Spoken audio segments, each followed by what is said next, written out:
You got no sound?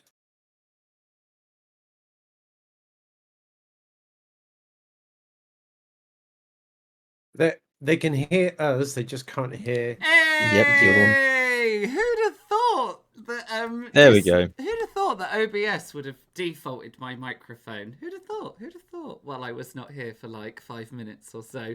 Good evening, and welcome to the Society Hour weekly Vaesen RPG campaign. It is not an episode of the Society without technical issues, and we're like 11 minutes in. We've had a hype train, and now I can neither work OBS nor speak. So here we go, everyone. That tells you. It's been fun. Goodbye, everybody. This is how this is gonna go. Roll credits. My name is Loki, and I will be your game master for these dark and thrilling tales. So it is with great pleasure that I welcome each and every one of you to this, the premiere episode of Chapter 8. And I hope that we delight, fright, and intrigue you with mystery and adventure. So without further ado, let's meet the cast. Ta-da! I mean, you're already here because I realised just as I was about to go live, I hadn't updated the GM only screen, so it was some unknown camera. Take it away. Take it away, shall we? Okay. Hello, I'm Dan. My pronouns are they, them. Also known as Devon Inc. And tonight I'll be playing Dagmar Eriksson. Hello, I'm Amy. I'll be playing Signy the Occultist. I am Jack. I'll be playing Mr. Bartholomew Seaton, the businessman. It's too much. It's too much. Mr. Seaton, the businessman. The first introduction is too much. We have a number of people we would like to thank for all the resources and contributions they have provided to tonight's episode.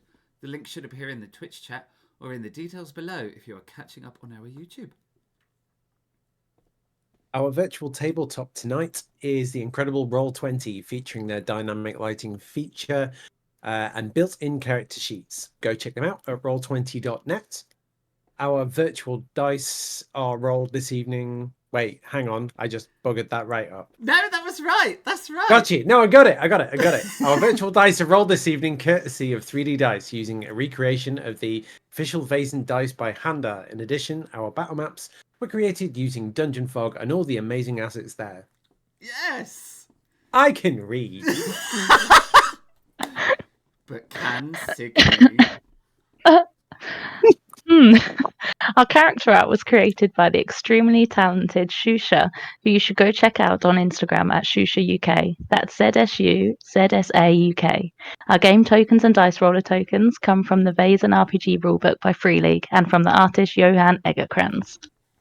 Nailed it. Music and ambient sound throughout the stream come from Tabletop Audio and Kevin McLeod at Incomptech, all provided by the Roll20 Jukebox. You can check both these amazing artists out via their website at tabletopaudio.com and incomptech.com. Want to get your hands on some awesome Society merch? Then head on over to the merch store at streamlabs.com/the Society livestream/merch, where you can find everything from our gated artwork to nightcaps and spooky shit, which now has a version 2, thanks to our incredible resident artist, Shusha. So go check that out, even if just to see the cool and fabulous merch that we have over there. In the meantime, we're going to hit the intro video.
Hello, we're back from the intro.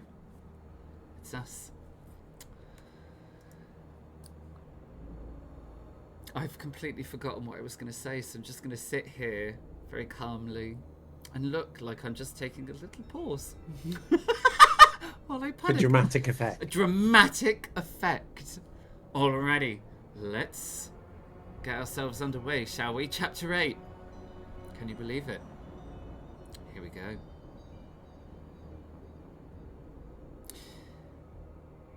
In the mountains of Norway, there is a road. A winding road.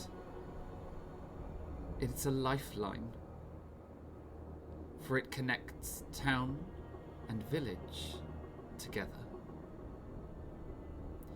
It wends its way by fjord, by cliff, and through tunnel. And this road leads to a small village called Espedalen. There is an inn, houses, an old stone circle.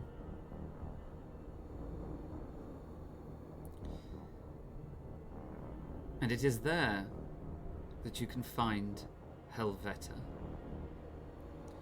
It is a crag in the earth, a great crack through which water runs.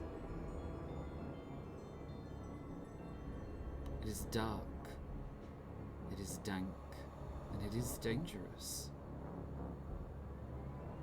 And it is said that following it will lead you to the gates of hell.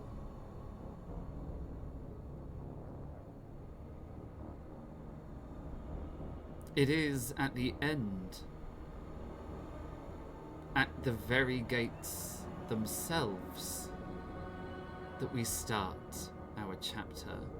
For behind a waterfall, carved into the very mountain itself, are a pair of gigantuan, mysterious doors. These doors open to an even more mysterious place. The hall under the mountain. Great columns reach up, holding up a vaulted ceiling on a grand hall. At one end, a throne flanked by the very waters that have carved Helvete. There are many rooms to this hall, bedrooms, an armory, a map room, a library. A great library filled with history and truth, lit by candlelight. Two brave souls sit discussing a rather benign topic, while a third is completely consumed by a large book that she is reading. Now I need to work out how to get you onto the map, seeing as Roll20 have now changed how they do scenes and have included folder structures and stuff, which is incredible. Alright. Things happen. Okay, there you go. Right, and then if I do this, et voila. And then if I do this, ta-da! Oh my god, I do remember how to do these things.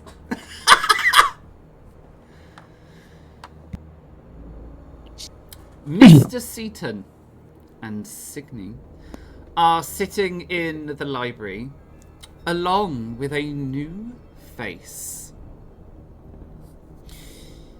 For also sitting in the library is Professor Madeline van der Schroer. She was previously a professor at the Harderwijk University in the Netherlands. But with an encounter with the society, she has now agreed to come and work in the hall under the mountain and to join the society itself. She has decided to put her skills to good use and has begun to tend the library, both of them. And she is devouring the knowledge within.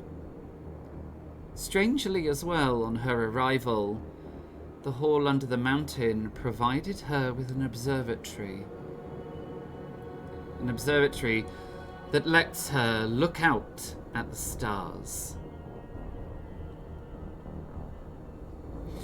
She too is sitting in the library, but she is lost entirely into a great tome that discusses the relevance of the heavens and their movement.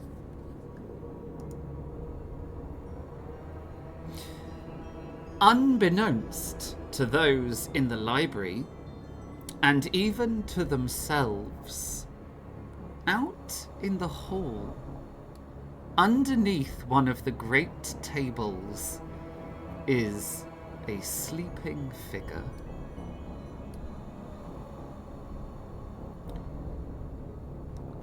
Silently, like the grave, sleeping underneath the table in a stupor that none know how they got themselves into, nor how they will ever recover. But they are there in the hall under the mountain. And it is here that we join our brave souls in the library as Mr. Seaton is talking with Signy. For he has received an invitation. An invitation that has been forwarded on from his father. You see,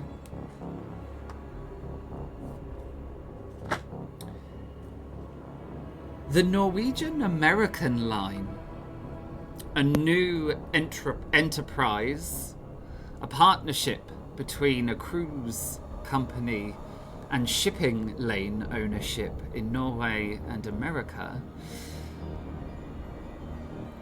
are about to set sail with their maiden ship, the first of its kind, a giant and beautiful cruise ship that will run between the ports of Norway and the Americas. The ship is clad entirely in Seaton steel, and thus Mr. Seaton, the head of the business, has been invited for the maiden voyage. But he, being of some significant age, has forwarded the invitation to his son, a Mr. Seaton who now sits in the library of a mystical castle under a mountain, contemplating whether it is time to get back out there after a rather traumatic experience at the dam, and whether he should take anyone with him. A topic that Signy is most opinionated on. For the opportunity to sail on a luxury cruise liner, well, Mr. Seaton just has to go, and he just has to take her. And so we join them as they discuss in the library.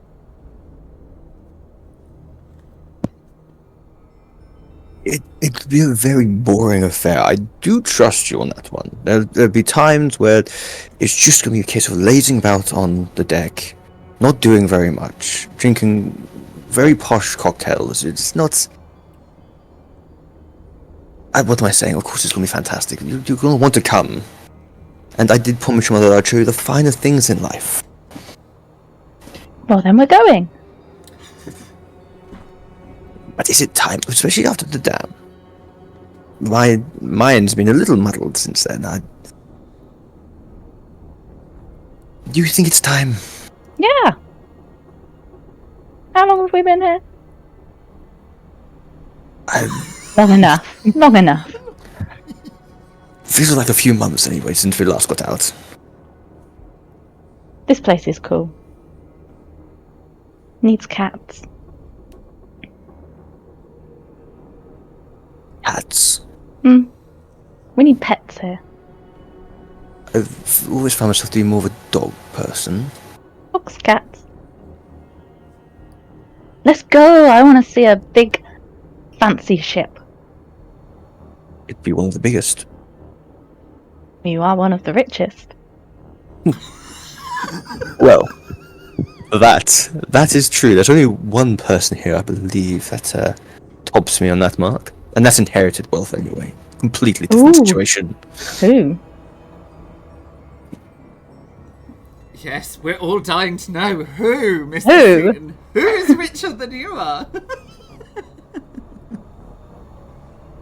Well, without looking at the bank accounts, the royal among us would be the richest.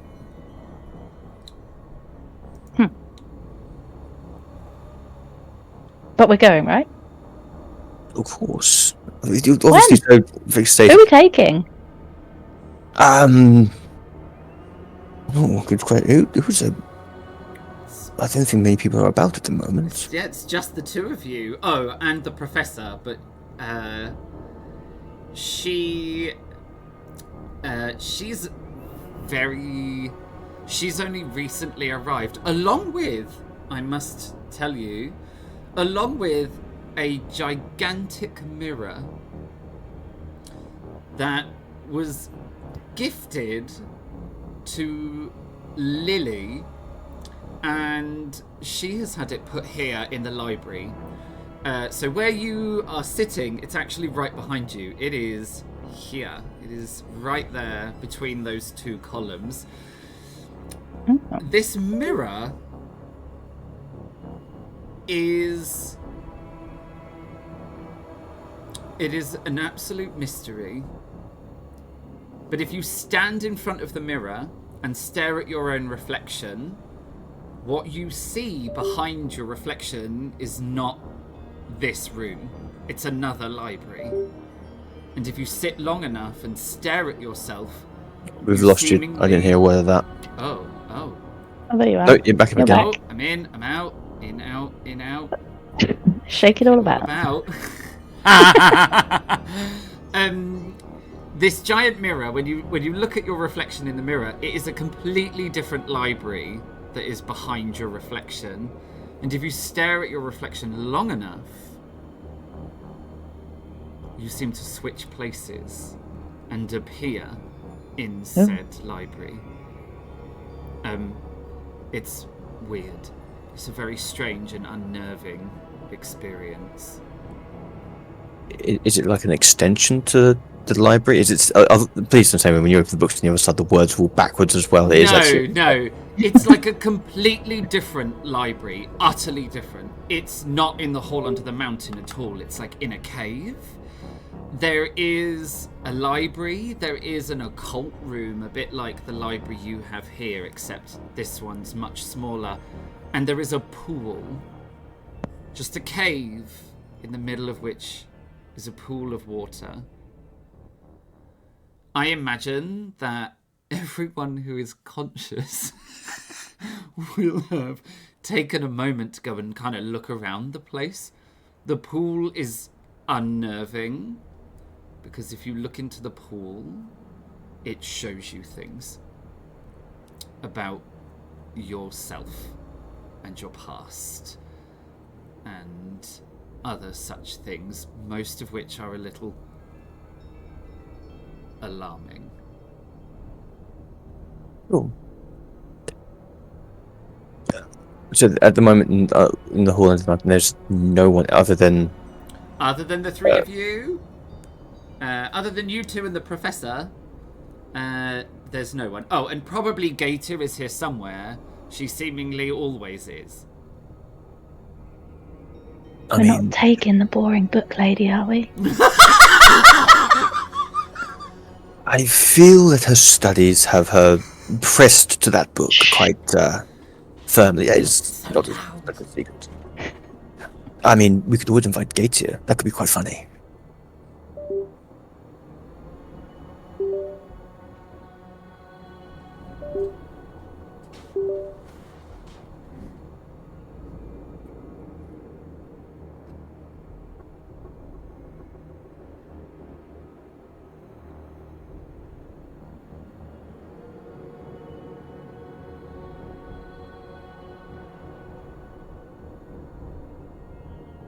Uh-oh.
Are we back? I think we're back. That looks like we're back. Are we back?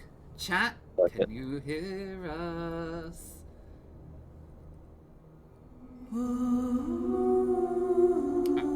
Yeah, we're back. There you go. Okay, thanks everyone. Discord decided to do a little flop, but we're back. Let's keep going. It's not an episode of the Society without a technical issue. And I mean, like today, we're doing all of the things. You're coming on a tour of the technical troubles. And apparently I'm alliterating. Obviously, things have taken a new... This is a new low, even for the Society. No, it's been far worse than that. Oh no, has it? Yeah, probably. It's just part of the fun. It's all the joy, all the joy. All right, where were we? We were somewhere. Oh, we were somewhere. We're not taking Book Lady, are we? That's right. That's sort of where I got up to. No, I believe her. She's invested in her books anyway. She's deep in her studies. It'd be rude to almost ask for her to join us. If we pack our bags and we happen to find anyone who would like to come along, the invitation's fairly well open, and I don't think there's anyone here I'd ideally not to take along with us. No one springs to mind anyway. I'm gonna go pack. I'm gonna run off, skipping down the hall. All right, nice. I will move you to I'll move you to a bedroom. There. Yes. All right. Let me pop back to here. Zoom out a little tiny bit. There we go. Okay. I will move over to Book Lady and just kind of look over her shoulder and see what she's kind of reading and working on. It's like some great astrological map spread across 2 pages. It's like an entire map of the heavens.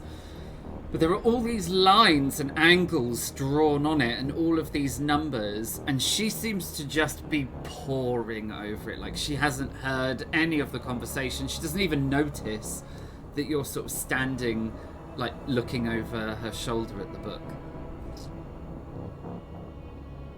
Found out anything interesting? She doesn't even do the thing of turning to look.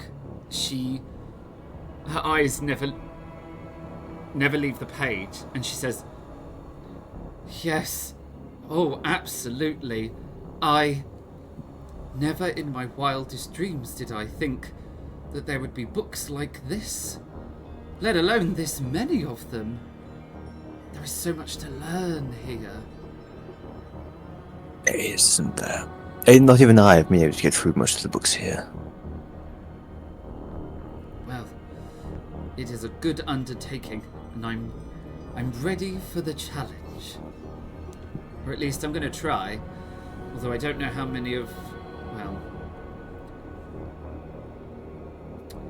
I've never been one for chemistry, so there's a whole section back there I might skip. That's fair. That's fair.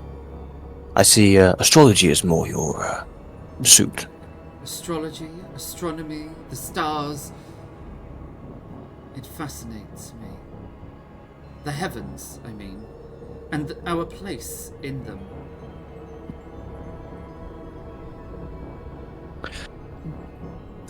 I will leave you to your research. And just kind of back away behind the chair, completely avoiding that mirror. Yeah, she kind of like raises her hand up a little bit, like she sort of is saying goodbye, but she's still in this book. We completely avoid the mirror as much as I can, and then The creepy mirror that some people think is super cool, and other people are like, nope. Nope. Not today. As you start walking through the hall, give me a vigilance check. Oh Lord, me first roll? Come on. Yay! And I've got a hinder because of -1 as well. No, you have a help. You have a help. Oh, I have a help.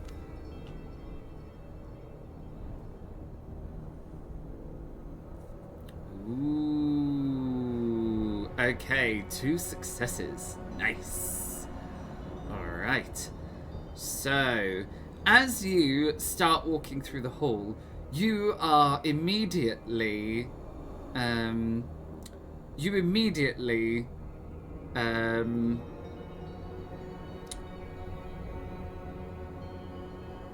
realize that there is someone else in the hall with you. You hear like the quietest shuffle, like someone moving around on the floor. It's almost imperceptible, but in the silence of the hall, it's unmissable. I was just trying to look around to see if I can see who it is or what it is. You can't see anything immediately. Meaning whatever it is either hidden behind one of the columns, meaning that you can't see it, or perhaps underneath one of the many tables in this room. Do I have an idea of which direction the sound came in? Yeah, absolutely. Kind of basically straight diagonal from where you were. I'll head in that direction. 100% like in this direction. I am there. Okay, lovely. And I shall look under the table.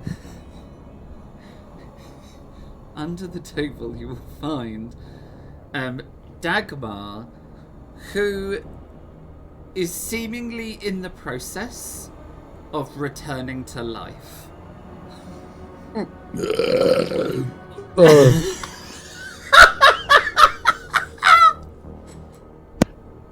Charming.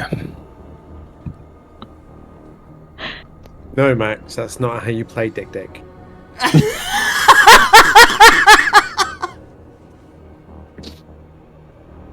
No. I will grab them and pull them out from under the table and just kind of pop them up and start moving towards the fountain with them. Wait, hang on. What's going on? Where am I? You're in the hall under the mountain. I'm just going to special. Mountain under the hall, what? That's What? the one. Yes. Exactly that. Don't worry, this will help freshen you up, and I'm literally going to take them straight over to the fountain, grab a handful of water, and throw it in their face. Splash! Why is it raining inside? What?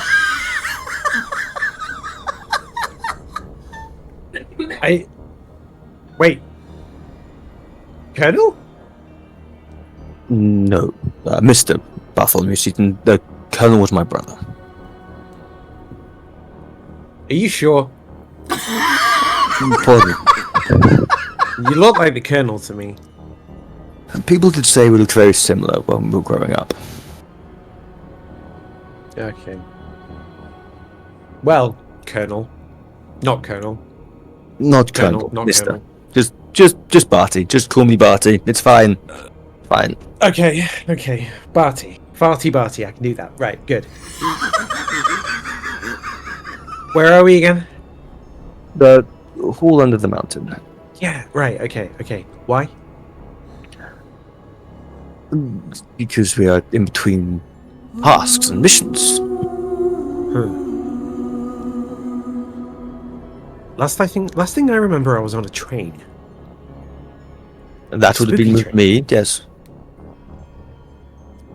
Probably where you heard stories about my brother. You have a brother? Yes. Wow. Colonel Bartholomew Seaton. Yes, we've met before. Nice to see you again. Any chance you've got any coffee anywhere? For the love of God, my head. I believe in the kitchen. We've got some coffee there. Excellent. Now, where is that? It's in the house. It's oh, shit. No, it's Colonel with the book coffee. I mean, Seaton with the book coffee here. They're definitely. Now this is not going to go well. Sorry, I can't help it. It's fine. All I need is coffee or a stiff drink or both, preferably both. One of my father's specialties was a stiff coffee in the morning. Another really, really important question. Go for it. Colonel, not Colonel.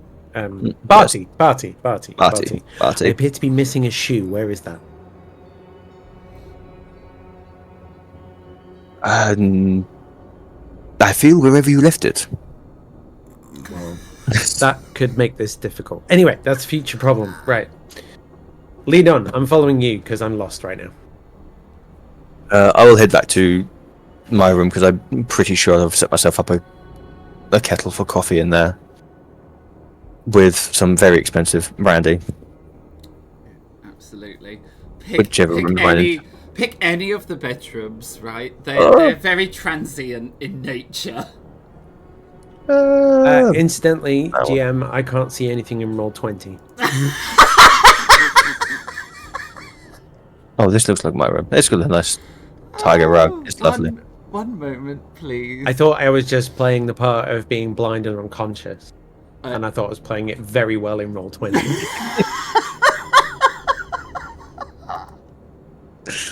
There you go, hopefully. I would have taken them back to my quarters to sort them out. Coffee and brandy. It's... honestly... Barty, I'm lost. Where am I going? This way, fellow. Where have you gone? Which way? Where? Oh, I see you there. Okay, good. Okay. The sleeping chambers are back this way. Okay, thank you, Colonel. Oh, Barty. yeah, Barty. Barty? Farty Barty. Oh, wow. Which has now become canon. Yes. Coffee and, well, a strong coffee. Yes. Yeah, that would be great. Dagman then proceeds to just fall asleep lightly. I shall make the coffee, percolate it properly to the correct temperature, being very particular over it. Then giving a good dash of brandy into the coffee, and then just waft it under their nose. Hey, awesome. Thank you. If you don't mind me saying, I feel that you find yourself a little bit bored here. Bored? Yes, bored. You don't seem to get out and do much other activities once you're here. Yeah. I'll be honest. I don't genuinely remember being here. I remember finding a large room with various casks of wine in it. And it all goes a bit grey from that point onward. There is. This coffee's amazing, by the way. I could do fresh air probably would help, but once I've had this coffee. How about fresh sea air?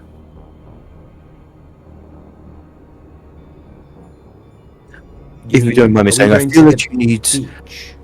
I feel you need an adventure, an experience, shall we say, to take your mind off of being here and give you something else to focus on.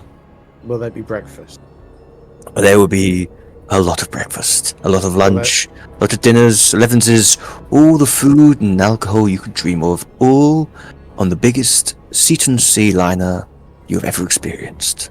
You had me at alcohol. Dagmar proceeds to knock most of the coffee back and then yelp with pain because apparently taking a big victory gulp with a fresh coffee is quite painful. Alright. So, our brave souls get themselves together.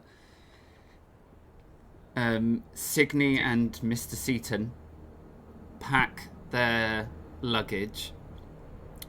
Dagmar proceeds to be entirely unable to locate the missing shoe, which I'm 100% writing down as an episode for the Tales under the mountain. There's going to be a whole one shot about this one shoe. Just one shot of me imagine. stuck in the pantry. No, I can just imagine as one of these little gnomes or creatures that have come in and have started worshipping the shoe for some weird reason, and we have Yeah. to find them. There's going to be a whole I love that. It's great. shenanigans about The whole this thing came one about shoe. because I ended up in a drinking competition with Gator, but I don't remember it.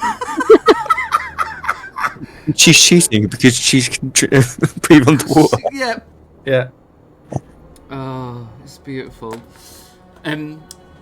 Dagmar proceeds to still be unable to find their missing shoe, but eventually, gathering themselves together, our three brave souls head out of the hall under the mountain and over to Erdegarden, the house where many of the house being the kind of official residence.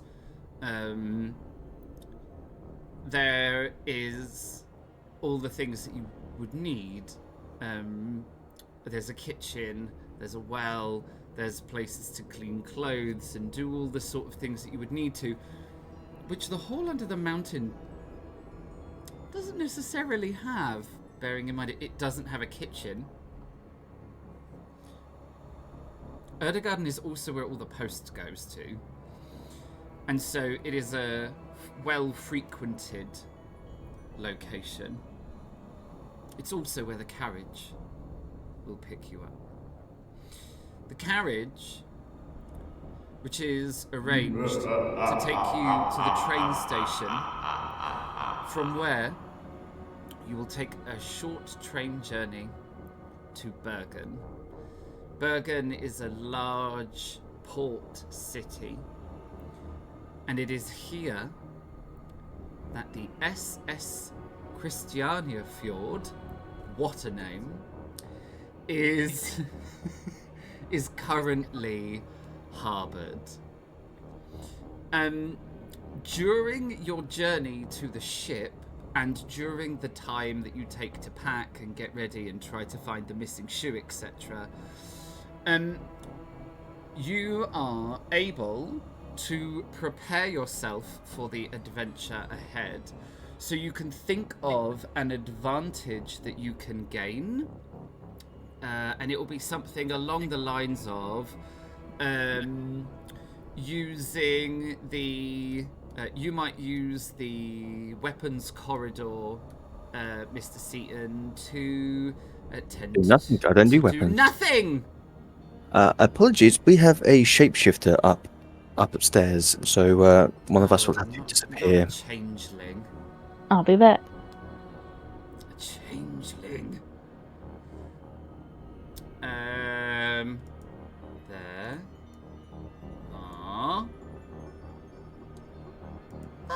Et voila. Yes, think of an advantage that you can garner yourself. You have a few rooms in the headquarters. Let me just run through what they do. There is an occult library that will give one player a free success on a roll to understand occult knowledge. You have a map room, so you can gain you can gain a map, which gives you an advantage. The observatory allows you to gain two special advantages. You can either gain divination or weather prophet by using the observatory. It also grants you a pair of binoculars. There's one pair of binoculars that you can run off with. There is obviously the library itself, so you can do research in the library. And that currently, those are all the rooms that we have, other than the weapons corridor.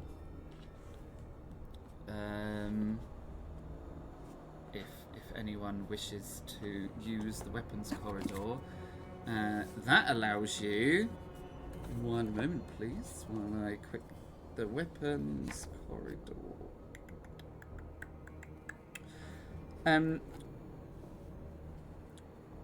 Okay, it allows you to get yourself a melee weapon from availability level 1. So, in the weapons corridor, you will find a melee weapons. Here we go. You will find a knife or a dagger, an axe, a quarterstaff, or a whip.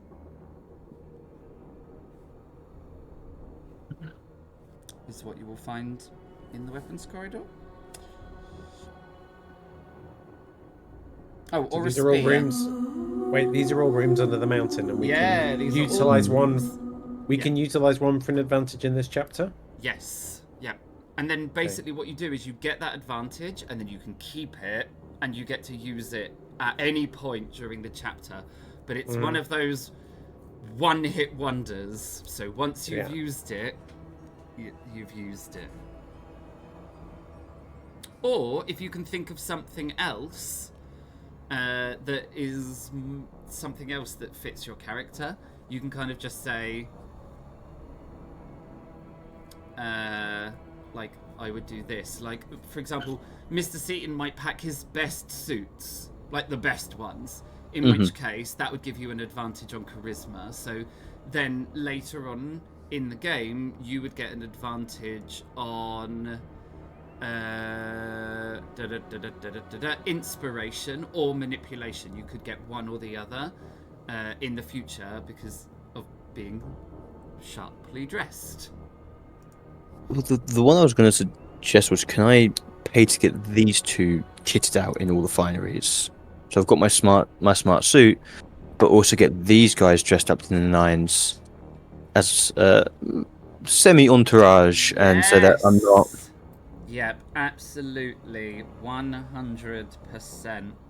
How would that help mechanically? Would that help both of them with a charisma? Yes, check? absolutely. So I would grant it to everyone. Okay, cool. I will just write that down. So you get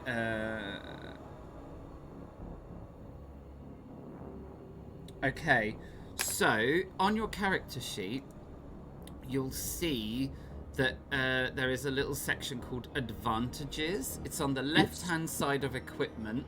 You just press the plus. I will add it in for Signy. You get the advantage sharply dressed.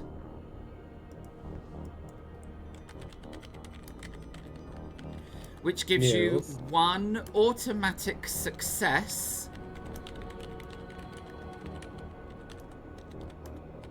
With an inspiration or manipulation roll.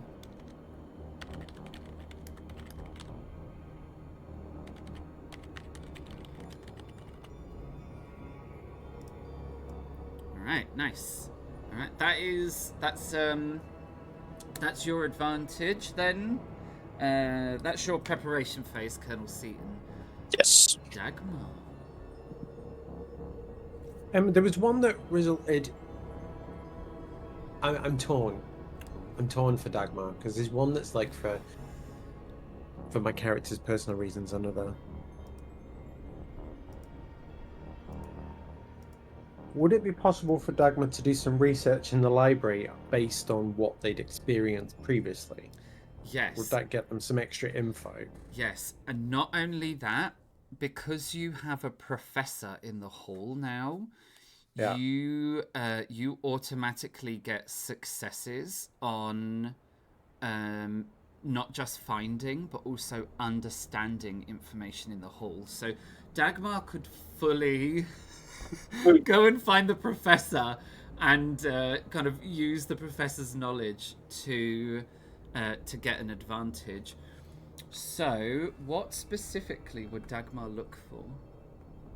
Dagmar wants to know, based on while presenting the books that Dagmar currently already has on vengeful blue spirits, Dagmar would like to understand more detail the difference of vengeful blue spirits and how to appease them. Yes, absolutely. Okay, in that case then, you can get the advantage medium. You and the medium gives you you have an automatic success when trying to recall information about ghosts and how to appease them. Cool. And then we fall straight to Signy, who is entirely unprepared for the question that I am about to throw in your direction. Preparation-wise, what sort of preparations would Signy do for the trip? It's not Colonel. Mr. Seaton has already used his preparation phase to give you something called sharply dressed. So Mr. Seaton's going to buy. Oh, this was what I was already going to clothes. suggest. I was upstairs. I was like, all I would be doing is worrying about schmoozing all these really rich people. And trying to fit in. Okay, how about this then? You can find a book in the library or have a conversation with Ida, the strange old woman who looks after the house. Mm-hmm. You will get the advantage called finishing, which is you've been quickly taught some of the decorum and protocol of the upper society, like in Pretty Woman, where he very quickly teaches her which fork to use. Yes, exactly that. Outside in. And with that, I will grant you 1 second. This one actually is written down. If one can remember where it is. Yeah, okay, so you will get, I can't find it, I'm not going to find it in time. Let's rename it. You will get the advantage finishing. So you get an automatic success.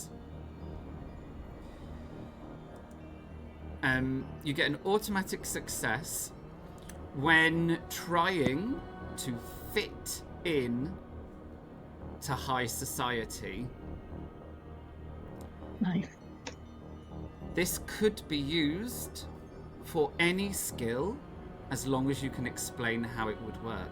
For example, you could get a free success on a stealth roll because you would know how to make it look like you should be there. Nice. So okay, people cool. wouldn't notice. People wouldn't Who's notice or question why you were wandering a corridor. Okay, lovely. Okay, cool. Right. And so we rejoin our brave souls in the port of Bergen, looking at the SS Kristianiafjord.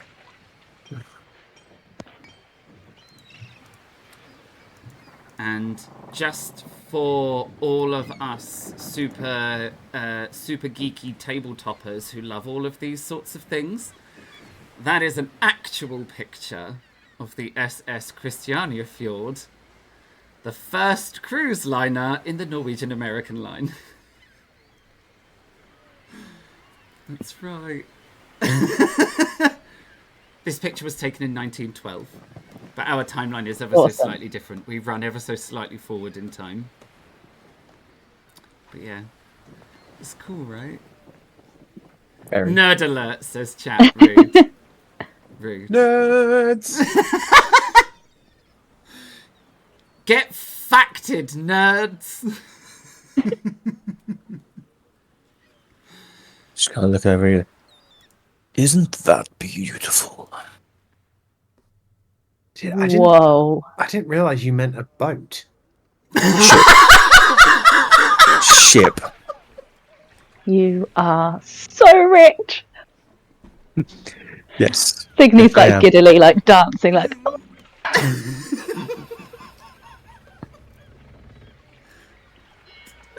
All from hard work. Ship. Ship, yes, ship. It's a ship. That's right, Right. yes. Did that sound right? Was that good? It's a Good ship, pronunciation, yes. Yes. not a boat. It's a ship. Either way, it's a big metal thing on water. Fascinating, isn't it? That works. Hmm. Not so long ago, we were using wooden boats, and now wooden ships, and now metal. And Seaton's leading the way. And I'm not just any metal, but this is Seaton steel. And Seaton's steel is leading the way. It is you would I can tell you some really boring facts now. You would know, because I imagine that you'd have done a little bit of looked this up. These are really boring facts. This is what Seaton is telling everyone else as he's walking up to the ship. So, this ship is made from Seaton steel. So all the steel in the ship is your family steel. The ship actually was built by a shipbuilding company called Camel and Laird. And that is also in the United Kingdom. So this is a British ship made from British steel. Your family have been supplying Camel Laird steel for some time. They make trains as well. They make train wagonry and trains. This is one of their first big. This is the biggest steel ship project between the company Camel Laird and your family, all paid for by the Norwegian American line. There you go. There are all the really boring facts about the boat. You're expecting to that the Laird brothers, Percival and Horatio, will be aboard the ship, as long as the Camel CEO, which is Amelia Camel. Would I have met them before? Probably in passing in a business meeting. The brothers Percival and Horatio have inherited. They inherited the Laird company. Amelia Camel, who she did not inherit it. There is a small amount. The story goes that her brother, who should have inherited it, doesn't have a head for business, and so he never inherited it. She did instead, which was a bit of a surprise move. There's a lot of gossip, though. There's a lot of gossip as to why she is the CEO and why her brother is not, and it's all gossipy, like really gossipy. It's like scandal and all sorts. Is there anything that will reach my ears on it? And what's the most all of the scandals. prevalent one? Okay. All of the scandals. Like, think of a scandal, you've heard it. You've heard it being mentioned. Percival and Horatio are they're quite good. They're quite good businessmen. They're twins. They're quite good businessmen, but they do lean a little bit more towards the they enjoy the luxury of being very wealthy business people, whereas Amelia Camel is like, she's a monster. Like, she's a monster CEO. Like, she reads the market. She knows exactly where to invest, when not to invest. She is a cutthroat businesswoman. And they're a funny... When all three of them are together, they're quite funny because Percival and Horatio are a little bit like... They delegate lots of work to their incredible business teams in their business, like in their companies, and they enjoy the spoils of the profit. Whereas Amelia is frontline businesswoman, like with her analysts, making deals, shaking hands, signing contracts. So they're a little bit odd together. The Norwegian American line is headed up by Shettle Morland, who you have met before. He is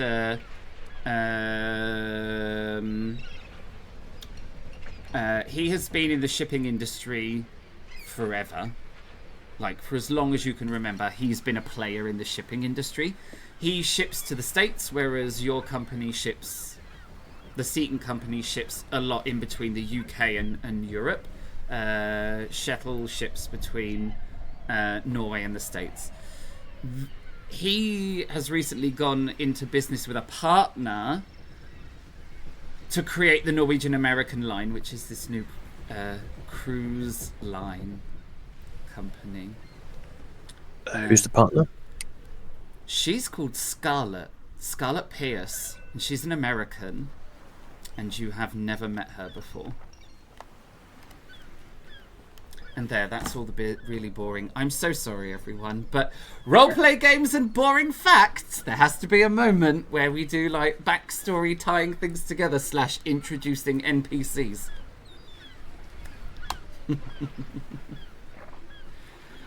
Perfect. I'm just relaying all of this information back at the same time as we're approaching the ship. I love the fact that no one's listening. Signy's completely ignoring you, and she's like, how many bedrooms? I bet it has hundreds of bathrooms. I'm going to pee in every toilet. Dagmar's just trying not to be sick.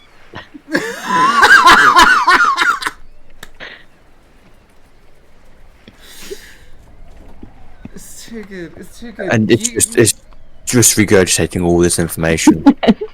Please don't say regurgitating. You are met on the dock.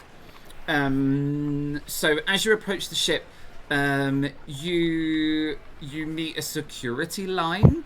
There is a big security line that is keeping the dock clear of reporters and people who are excitedly looking at this, engineering masterpiece. But they're just keeping secure. You show them your invitation, and you're let through onto the dock. And there you are met by a woman. She is wearing a uniform. The uniform that she is wearing is it's navy in colour. She has a very tailored skirt that comes down to her ankles. A blouse, a very tailored waistcoat and suit jacket. Conjure up the glory days of air travel when, like crew uniforms were like stunning and designer. It's that kind of uniform.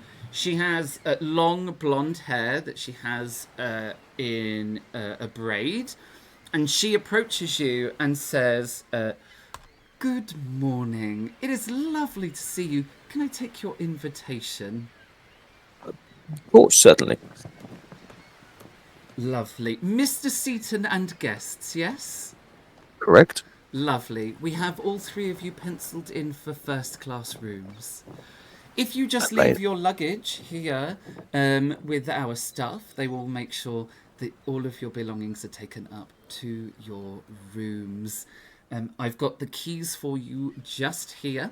And she hands each of you a key with a key ring, and on the big chunky key ring is the number. And she says, "The number is your room number. You are on the first deck, so just one level down, as I said, in a first-class suite. Allow me to introduce myself. I am Margot. Please feel free to contact me at any time. I am the Chief of Staff. We are running on a slightly reduced staffing regimen as there are no third-class passengers on the maiden voyage. So the staff is reduced just to cater for our first and second-class guests. But don't you worry, that doesn't mean we've skimped on any of the important things. We have spared no expense in ensuring that we have... in our service for the maiden voyage, Nicolette Brassard from Paris will be your head chef, and she has curated all of the food for the journey, and we will ensure that you have a comfortable sail. Thank you very much, Margot. And out of interest, has anyone else arrived yet? Yes, absolutely. We have Mr. and Mr. Laird, Mrs. Camel. The three of those have arrived, along with Mr. Morland and Mrs. Pierce. They are all upstairs in the lounge room. It is on the very top deck, so when you are on the deck level, towards the rear of the ship, you will see some stairs. You can follow those all the way up to the lounge room, or you can go through the restaurant where you will see some double stairs rising up. They're in there. We are also expecting some other guests. I have just checked in Wenzel Lundmark. I'm sure you are aware of the name. Interestingly, Mr. Seaton, do you do sports? I've dabbled in shooting. So probably not then. No. Signe, Uh-huh. do you do sports? No. No? Dagmar, do you do sports? Or betting? I should probably say, or gambling. Oh, yes. Yes. Definitely. Definitely partial to a few rounds of cards. Yeah, lovely. Okay, so in that case, the three of you, Wenzel Lundmark probably doesn't ring a bell immediately. It's probably one of those names where you think, I recognise the name and I know that it's a famous person, I just don't know who I can't work out who it is off the top. And then she says, I believe, I think he'll be on the deck. He said something about enjoying the fresh air before the journey started. And then we have the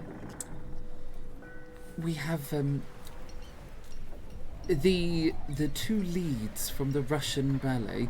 The Russian ballet have recently been visiting the UK NS, yes? I had not. No, I've been out of the UK for quite some time now. Oh, I see. Well, they have been visiting recently, so they are guests aboard the ship. One, Kavalenko Maxim and his partner, Pashina Dmitrievna. I believe they're also enjoying the deck. At the rear of the ship, you'll find some lounges and some comfortable seating areas so you can enjoy the fresh air. And that, I believe, is everybody we have aboard at the moment. And do you have an itinerary for when dinner, lunch, and etc. is served? Absolutely. There is an itinerary of foods and events in each of your rooms. And there is one in the ballroom, in the lounge, the restaurant, and in the casino, which are all available on the deck and the first floor. And what time we set to set sail, or by steam power? It is definitely by steam. We do have sails on the SS Kristianiafjord, but she will be steam-driven for our whole journey. She is a marvel of engineering. Thanks, I gather, in quite large part to your family's business, Mr. Seaton. Indeed. We are planning to depart in about 2 hours, which will be. And she gets out a pocket watch from the pocket of her suit jacket, and she says, "That'll be at midday exactly."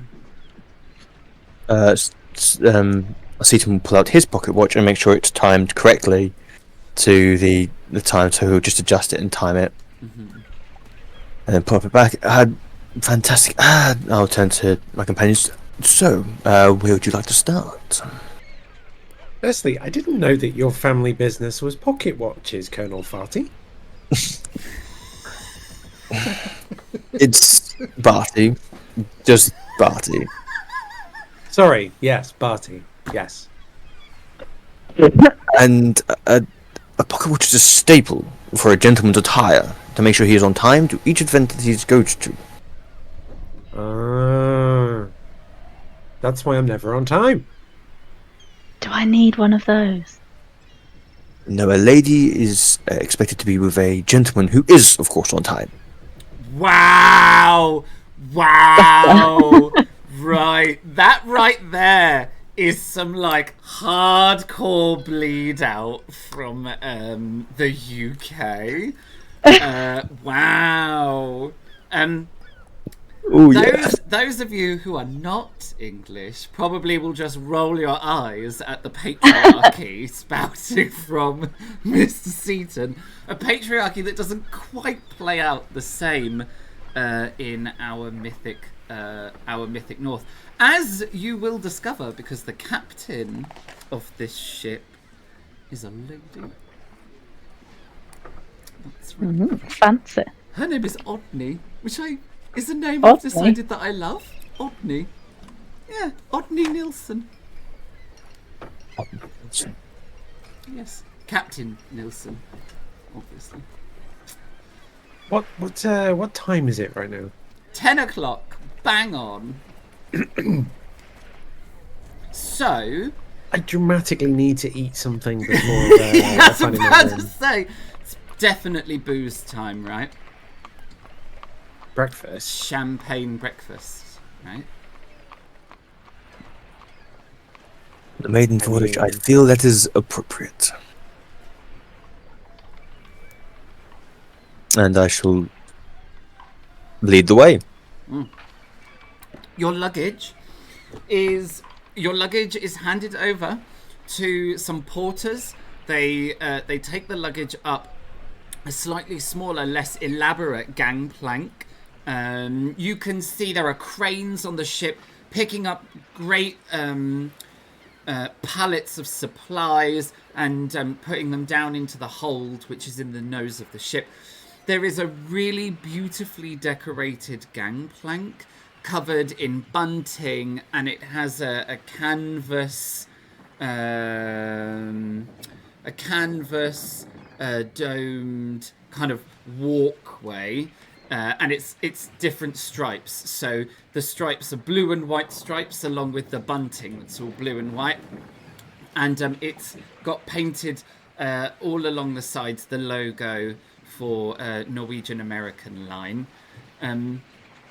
It is immediately very fancy. Even the gangplank has carpet. It is immediately swanky. When you get onto the deck of the ship, the whole deck of the ship is covered in beautifully polished wood. And there are ample windows absolutely everywhere that let you look in, into the various rooms of the ship. At the front of the ship, it seems there's a lot more kind of the industrial side of the ship.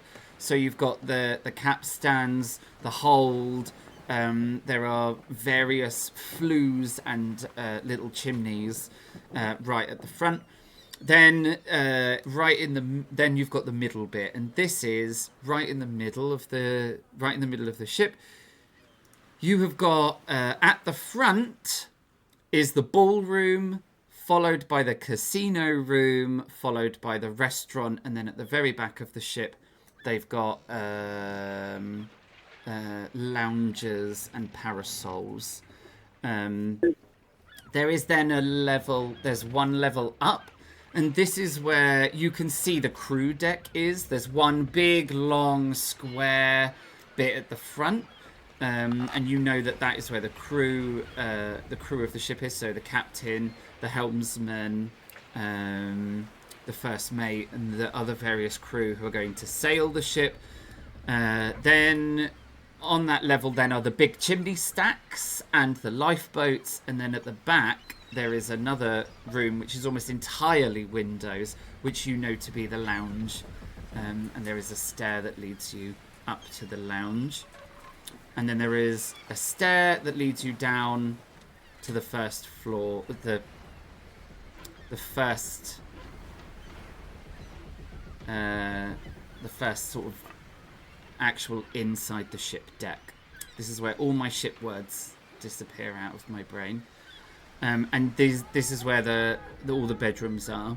So the first and second class bedrooms are just under the top deck, then the third class is underneath that, and then beneath that is the engine room, and that is the entire description of the boat. There is a nice little map on the wall that lets you know all of that information as you step off of the gangplank and onto the ship itself.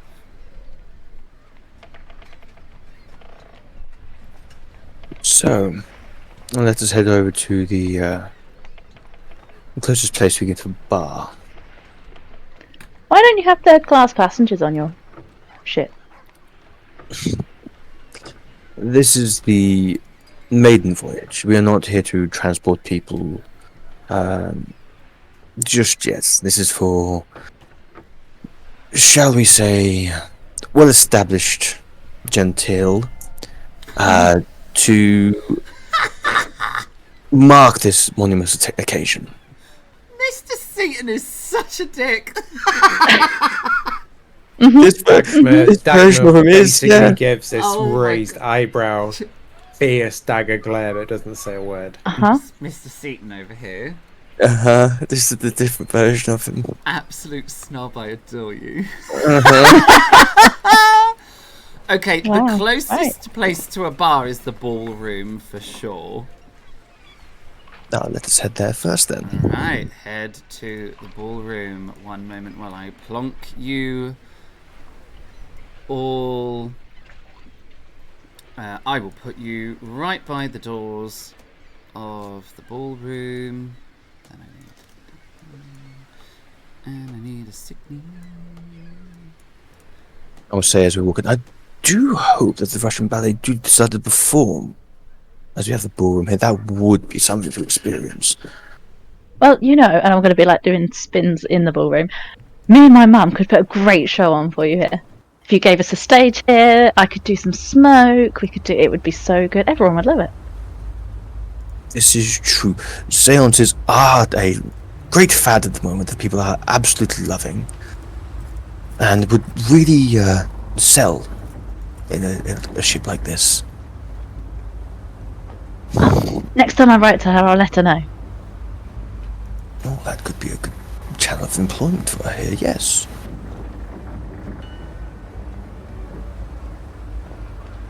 Did allow her to see the world as well.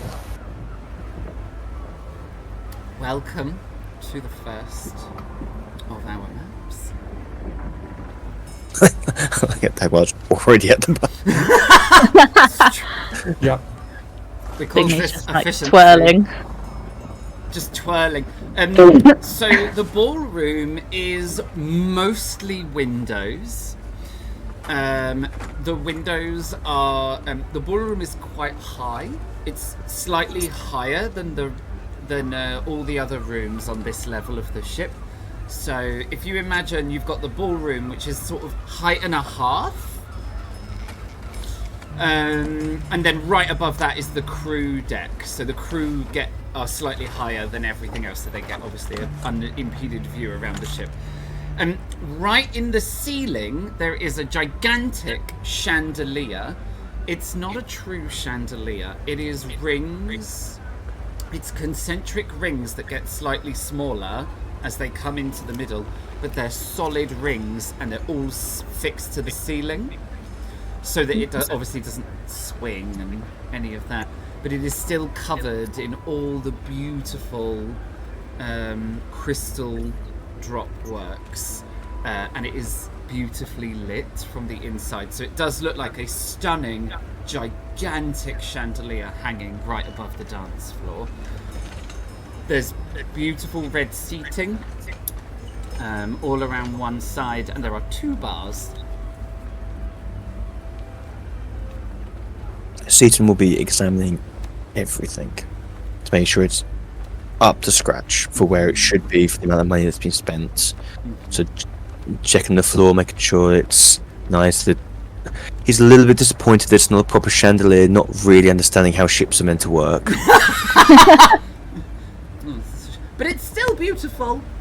Still beautiful, but it's not really a chandelier. No. It's more of an artistic lighting installation. And that's exactly how it's going to call it. That artistic lighting installation is alright, isn't it? Shame it's not a chandelier. Mr. Seaton, you're an absolute snob. Uh-huh.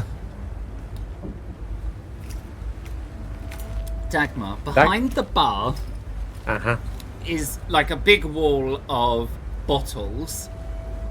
Now, all of the bottles are... So it's not shelves. It's not just shelves with all the bottles on there. They're all like little cubby holes with a little... Like they're all proper little cubby holes, all sort of like with the bottles standing up in them. And all of them have got like a little brass... They've got a little brass plate in front of them, and it's so that the bottles don't basically click together while the boat is rocking. But it's surprisingly lovely to look at, especially considering everything in those cubby holes is fancy.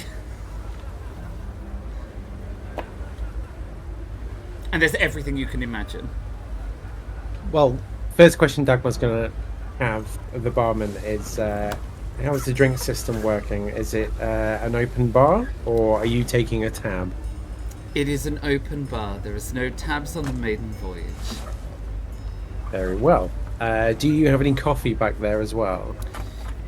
Not back here, but I can call you one through from the kitchen. There's a couple of really, really nice whiskies, I think, up there. In particular, one that I think is about 25 years old. Can I have a black coffee with a very large shot of that in it, please? Absolutely. And may I say you have an impeccable eye for taste and quality. And he turns and pulls down this bottle, which is, wonderful. Pours the shot into a very heavy crystal tumbler, and you know it's heavy because when he puts it on the bar it's like dunk. And then he turns, and in one of the cubby holes you realise is a phone, and he pulls it off the wall. It's a telephone. Pulls it off the wall and obviously dials through to the kitchen, and you hear him ask for a coffee, and then he turns around and says, "Black or white coffee, and would you like a large or a small one?" I'll have a large black coffee and with a large whiskey, and make sure you have plenty of that whiskey in stock because I will be back. We have plenty for you to enjoy. Good to hear. Black coffee, and you hear him repeat like black coffee and Dan. And he turns and says, one of the waiting staff will bring that to you straight away. And here is your whiskey. Thank you so much. Out of curiosity, this is the maiden voyage. How did you end up with this job? Well, I previously was working as a butler for... insert generic wealthy family name here. They sound familiar. Quickly, I'm going to quickly open fantasy name generator. By the way, this is how I get all of my names. Quick panic! Love that site so much. It's honestly me too. Whoop, straight in here, and there we go. I was formerly working as a butler for the Ackerstrom family, and then I was contacted by a Norwegian American line and offered the job, and well, the opportunity to travel I could not resist. Well,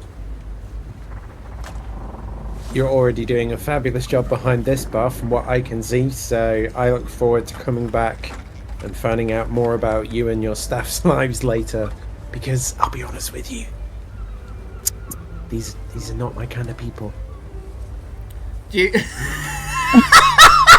You see one of those looks of like, I fully understand. Like there's that like the nod. Well, I look forward to the conversation and the company. Wonderful. Now excuse me, I'm gonna have to go and pretend to give two hoots about whether something is a chandelier or not. Good luck. Hopefully the whiskey helps. It already is. And as he turns around, he goes, "It is a shame that they have installed a fantastic lighting feature. It really could have been a chandelier, though, I feel." Can it move around in the water, like when the boat's moving? Wouldn't it just rock from side to side? This is a Seaton steel ship. It would not move it an inch. Oh, right. No, fine. Signy will stroll over at this point and point at what Dagmar had and be like, "I have one of those." Yes, join me. Bold. The barman smiles, puts down one of these heavy crystal tumblers, and before he pours the drink, I'm just going to take the glass. Thank you. And I'm going to get a spoon or like a stirrer or whatever's on the side and just be like tinging it. It's true, it sounds different. Yes, because it's really posh. Only the finest crystal on the Kristianiafjord. Would you like me to put some whiskey in that glass for you? Oh no, that's fine, thank you. Agman just holds their glass out gently, going, "I'll have." She's going to try and make the light whistling. He now. Before he knew exactly what you meant, Dagmar. Now it's like a whole other understanding. Yeah, there's just like a sly, sort of cheeky yet tired and also ever so slightly tasting vomit in my mouth wink as I'm doing it. Mr. Seaton. I will hold off on the alcohol for the moment, knowing that champagne will be served on the deck once the voyage is set, and once my wits about me. For now, business is. But I did hear coffee. Yes, I can order you one through from the kitchen if you wish. Yes, a large black coffee would be marvelous. And where are the beans from exactly? Good question. Yes. That is a good question. They are from Brazil, and they were chosen by Mrs. Pearson. Pierce. It's not Pearson, it's just Pearson. By Mrs. Pierce. Apparently she's quite the connoisseur when it comes to coffee. I have heard. Yes, definitely have a large one of that then, please. Thank you. He turns around and again pulls the phone out of its like little secret hubby, like hole, and you hear him call your order through to the kitchen. And it's naught but a few minutes later that the door swings open and one of the waiters comes in with a tray, and on it are two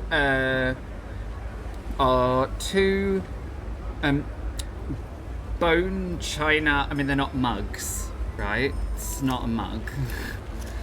It's a cup. It's a fancy bone china cup, but it does hold a good amount of coffee. It's like they're quite tall. With beautiful ornate handles, and there's also a bowl on there with sugar, white and brown, and little sugar tongs. And the waiter offers the tray over for you to take your coffees and any sugar that you wish. Dagmar just immediately takes a cup, doesn't even go for the tongs, just grabs a handful of combination of white and brown, drops it in, and then proceeds to pour some of the whiskey into the coffee as well. Just a handful. You fully witnessed the waiter be like, and it's too late to say, please use the tongs. It's too late. I use the saucer to take the coffee off the top, and just kind of, excuse them, please. You're muted, Amy. I'll take one of each sugar. Just to eat. I'm traveling. I used to love doing that as a kid. The just waiter eating the does sugar this cubes. just really awkward thing of just sort of nodding and then scuttles away. And you know without a shadow of a doubt that waiter is going to scurry back into the kitchen and be like, you will never guess what just happened in the ballroom. I'll lean over to Barty and be like, am I doing well? You are doing something, that is for sure. Can I keep this? The glass. The general trick to stealing things is don't ask first. Okay.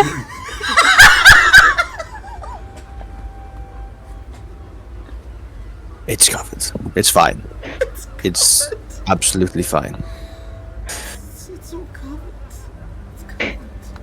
Is there one of those things in every room? A phone. Can I use one? I'm unsure if one's in every room. Would one be in every room?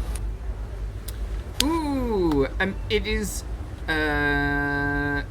likely that there is one in all the staff rooms. So all of the rooms that have staff in them are connected. So the engine room will have one to talk, so they can talk to the bridge. The bridge will have one, and all the other areas will be able to communicate to one another. It is possible that first class will have a phone in their room so that you can order room service. Signy's gonna have so much fun. Possibly. I must admit I do not know the ins and outs of the structure of this particular Okay. thing. Another individual designed it. I believe I said their name earlier. It is our steel, but of course his technical engineering prowess is what fully Cool. designed the ship. Can I use the phone then? Probably not that one. That is for the serving staff to use. It's for the help. He thought twice about saying that. Well, either way, whether we need to use a phone or ask your so-called help, we need to find somewhere that's serving breakfast, because right now I could consume half a fried pig. Ah, me too. Probably the portion size will be slightly smaller than that, but let us find out. I love how Mr. Seaton is trying to break to Dagmar that it's going to be French cuisine. It's all going to be like little, Slightly smaller. little, like things stacked on top of one another with like pea sprouts put on top. Get ready for a peasant outburst. And that is probably the perfect moment as the three of you head towards the restaurant. That is probably the perfect moment for us to go on a break because it is 1:45. How does 15 minutes sound, cast? Shall we come back on the hour? Sounds good to me. Sounds good. All right. In that case, then we're going to take a little break. We're going to have a short rest so that we can sit down, roll our hit dice, and drink some consumables. We will be back on the hour to continue the tale of Lord Snobbington and the thieves. And his merry men. Just the thieves. Non-Colonel business sniffy. But until then, we are going to go for that break, and we will see you on the hour.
And we are back from our break. We have had a little short rest. We've rolled some hit dice. We've had some consumables. Some people have got the fanciest hot chocolate in existence with squirty cream, marshmallows, and chocolate shavings on top. Only the best life here. Mad. Best servants. Mad. There are Mr. servants. Snob made it for me, so. Mr. Snobbington. That's right, Mr. Snobbington over here, like going out and making fancy hot chocolate. I notice I don't have one. The delivery service is a bit lacking around here. I'm also lactose intolerant. It'd be a nightmare. Can you imagine? What would you make it out of? Oh, Coconut you've got tablets. Should be fine. Yeah, that's all. That's what we'd have to go for. Unless you made it out of coconut milk and you did like a weird hot bounty. Ooh. If you did One properly- word. One word. I'm not even sure it's a word. Yeah. I mean, you'd have to sling some Malibu in it as well to make it a proper great Ugh. hot chocolate, right? Ooh, yes. Grown-ups have this Yes. thing. Hot chocolate's not for grown-ups. I mean, it is. You are wildly incorrect there. Wildly mistaken. Facts. Alright, we should probably stop chatting shit Dagmar's hungry. and crack on with our not so spooky story. This one's turning out to just be ridiculous. Fear not, audience members, it's gonna get real spooky real fast. And be quite horrifying. No, it's gonna be a lovely journey. Well, Honestly, why would you ruin such a lovely cruise? there will be no problems whatsoever with this cruise. This ship is unsinkable. Do not say those words. It's the Titanic. I know, but It's fine! It's fine. It's fine! It's made out of Seton steel. What could go Exactly. wrong? this is a disaster. That's right. This is the moment Signe realizes she's twirling around in the ballroom. She's about one bad like date on the deck to laying on a chaise longue and getting someone to paint her, a peasant to paint her, and then they're all gonna drown. Foreshadowing right here. I'm gonna. Oh, there's no third-class people to paint me. We're fine then. Perfect. We're fine. Maybe it won't be Titanic after all. Okay, here we go. Right, you had all headed to the restaurant, if I was not mistaken. So, Yes. Right. there. Thank you. Et voila, the restaurant. Zoom in. Ah! Here we are. Look at that. Are we alone? You make your way to. Yes, you are alone. Oh. It's just you in the restaurant. Out of the windows, however, if you shimmy on downward, you should be able to see a young-ish couple. Who dat then? Who's that? Who's that then? For our lovely viewers, this is the view out of the window. So you can see a young couple, both sat together on one of the lounges, and they are they're merrily talking to each other. There's something about them, like the way they're sitting and the way that they move, that just screams like, these must be the ballet dancers. Okay, that's these two over here. These must be the ballet dancers. They're just, the way that they're sitting, they're just so plastic people, like, with their beautiful posture. I had images of like stretching legs in the air and. Oh, no, that's circus people. Circus people, like, lay around on the floor stretching all the time. Ballet people have decorum. And then, on the other side, there is a behemoth of a man. He is he is standing by one of the loungers, and he has taken off his top, and he is currently doing all of the muscle poses for a woman who is standing there with she has a notebook in her hand and like a proper notepad in her hand and a pen in the other, and she's smiling and talking to him, and then you can't hear what they're saying, but she seems to be writing down what he is saying, and you get the impression that she is a reporter of some description, who is potentially misusing her power to get a look at this gentleman, who is wildly fit. This is without question the sportsman who is aboard the ship. The sportsman that none of you can remember because you're not all so into sports. But he's gigantic and very fit. Those are the people that you can see outside on the deck, but it is just the three of you in the restaurant.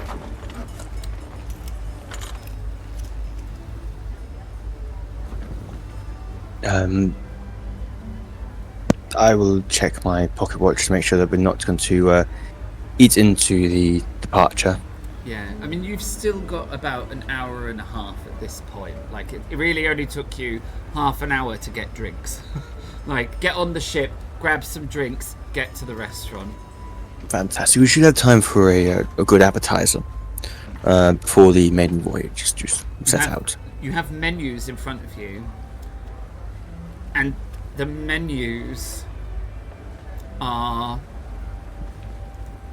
exactly what you expect. I'm guessing this is exactly the opposite of what Dagmar would expect.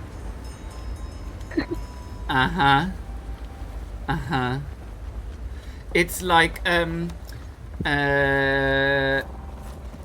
it has like hors d'oeuvres and entrees, you know, like that's all what it's. That's all how it's set, and it's ridiculous things. Like it's. Dagmar's just gonna look up at both and just go, "Is there an actual menu?" Because I'm trying to identify if this place actually serves food. What are entries?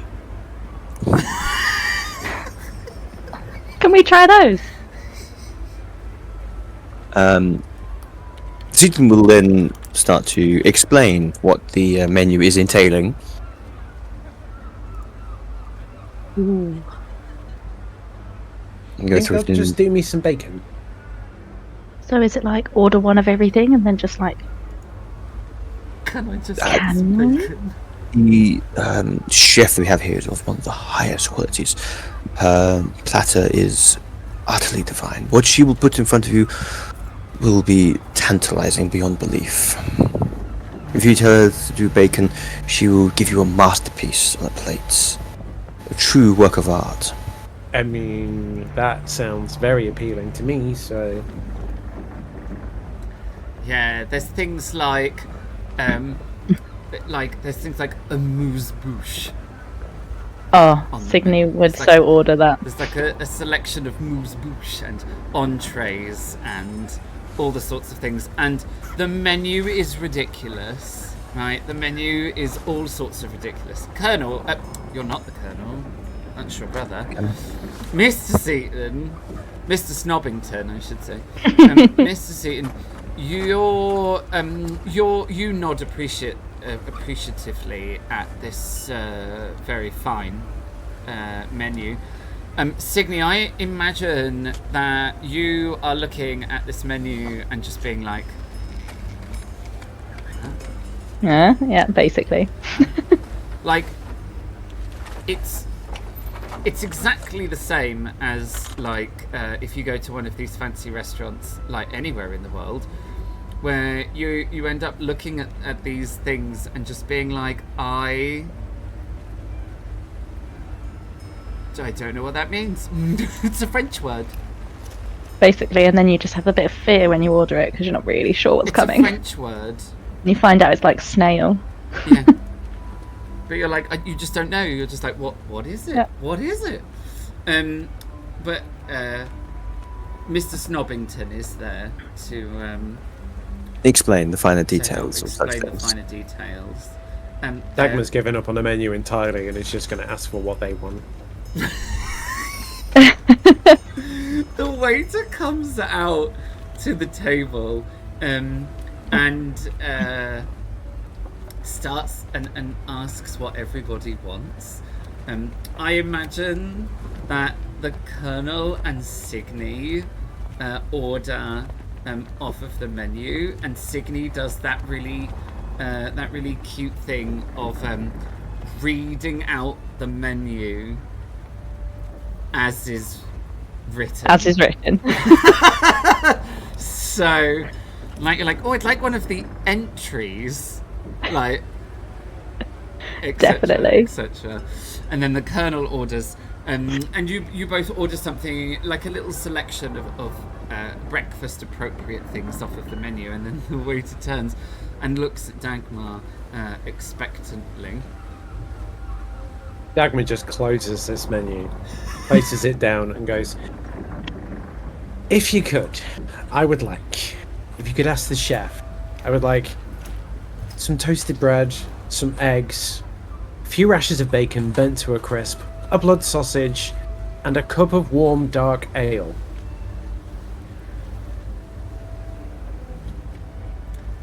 I don't think that was on the menu. I will, of course. I don't know what was on the menu. I will, of course, ask. We are Thank more you. than happy to cater for our guests.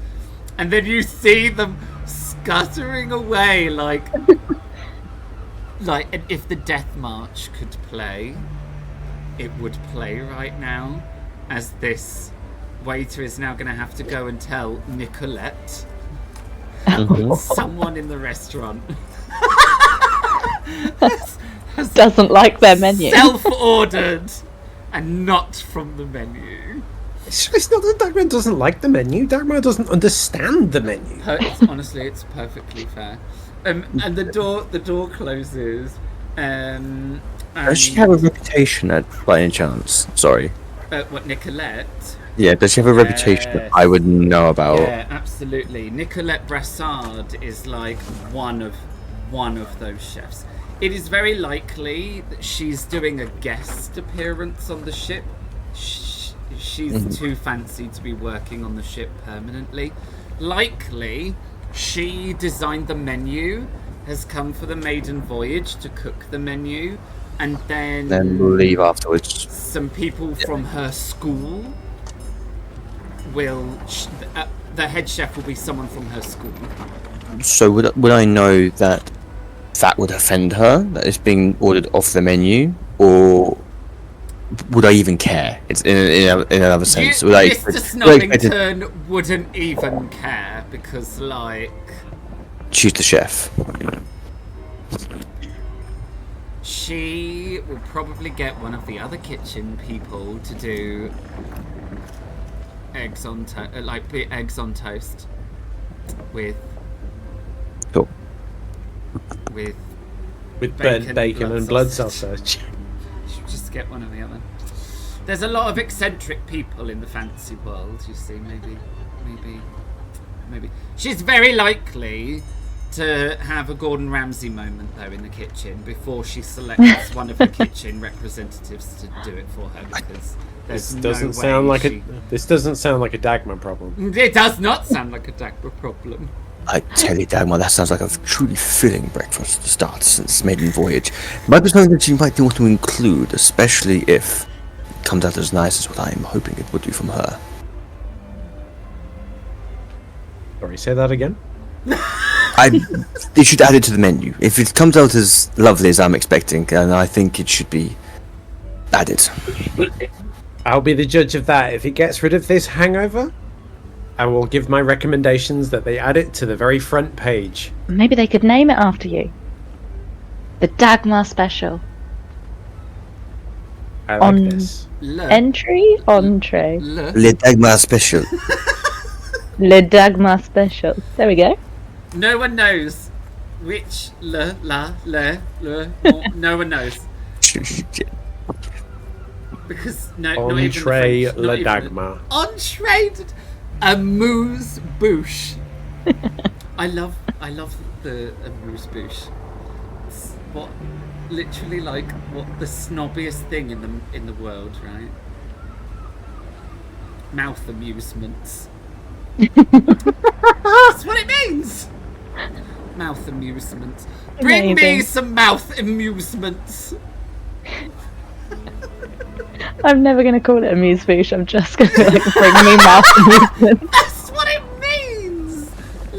That's what it means. It tickles me immensely. We're all like, wow, that's so fancy because it's in French. I require mouth amusements now. I require mouth amusements immediately. The food comes out. First things first, everything is served on 2 plates, i.e. there is a plate with a beautiful blue trim, and there is a second plate on top of that with a gold trim, and the second plate is slightly smaller, and the food is on the second plate. So your dinner plate has like a saucer plate on it. It's ridiculous. Right, Dagmar. Your toast comes out, and it's about as round. It's round for starters. It's round. There are 2 slices of round toast, one on top of the other, with an egg that is the same round as the toast, with 2 rashers of streaky bacon crossed resting on it, and then a little sprinkling of crispy fried blood sausage crumbs, where it's been crumbled and sprinkled over the top, and some weird sauce has just been smeared, like a little quarter circle smear. Et voila. Everyone else's food is equally as fancy, but Thank you. It looks like my breakfast has been forced through a drain pipe. But it smells amazing. and the waiter puts it all down in this, just like bon appetit, and then just walks before you ask for anything else bizarre. Barty, what does bon appetit mean? I apologize, my French is slightly rusty. DM, but I would know this, obviously. Yes, of course you would. But I'm going to leave you hanging. In the Thank wind. you. Thank you. I will say what it is then. It means, well, it directly translates good appetite, but it's enjoy your food. Enjoy your meal. Alright. Dagmar doesn't even acknowledge any more conversation and just dives straight in. Yeah, not even using the right cutlery, just one fork, smash, smash, nom. Signy is like counting prongs on forks.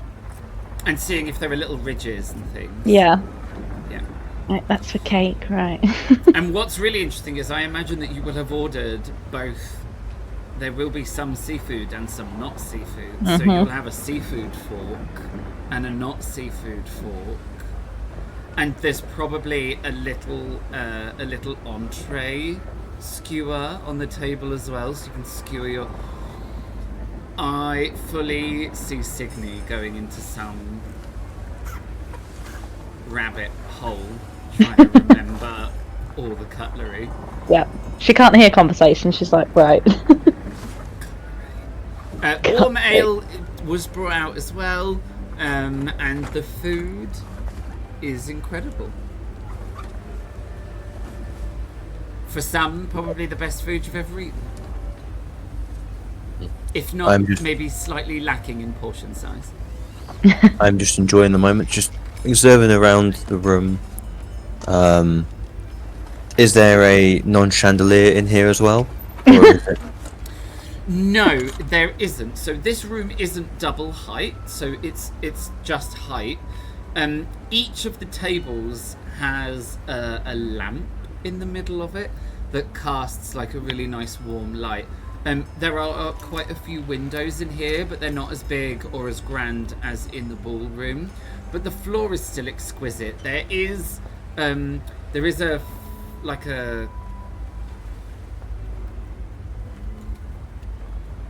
grand-ish staircase in here. So the stairs that you can see, they actually go all the way up, and you can. It's almost like a grand staircase in like a stately home. So it's open plan just there, so you can see up to the next level. And it is in there that there is some sort of piece of artwork, but it is not. It is not a chandelier. It's some sort of sculpture-y thing from the ceiling. It looks. I imagine Mr. Snobbington would be like, that's probably American. Even though it isn't, but I feel like that would be Mr. Snobbington's thoughts. Obviously. American sculpture. The lamps on the table, are they lit or are they electric? They are electric. Fascinating.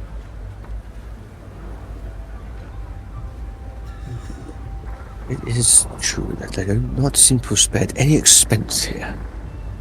Yep. All of the lighting on the ship is electric, actually. All of it. So far, I must say I'm truly impressed. Dagmar just sort of looking down goes, yeah, it's not bad at this point. Having already consumed the food, is now just licking their finger and smearing the last of this sauce. And, yeah, it's okay. It's not bad. Are you going to eat that? Pointing at Mr. Seaton's plate. Which he's probably got like a spare entree that hasn't even got to yet because he's eating so slowly. I'd be my guess. Of course, you can try this. What is it? Who knows? Yeah. Something fancy. Is it seafood? Something fancy? Yes. Yeah, it'll be seafood of some kind. Yes. To be fancy. It's probably little folds of smoked salmon on blinis with roe on top, sprinkled with some sort of fancy seasoning and a fancy dip with dill hanging out of it.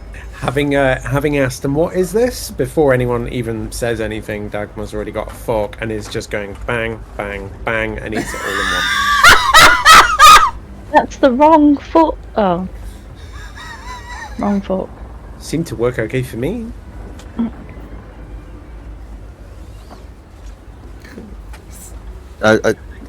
Various cutlery is not my forte. I apologise.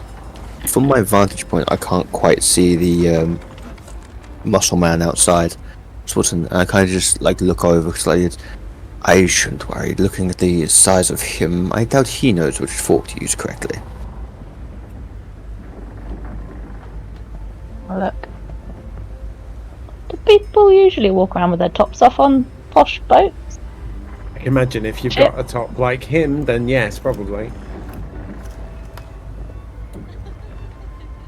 The shade from Mr. Snobbington.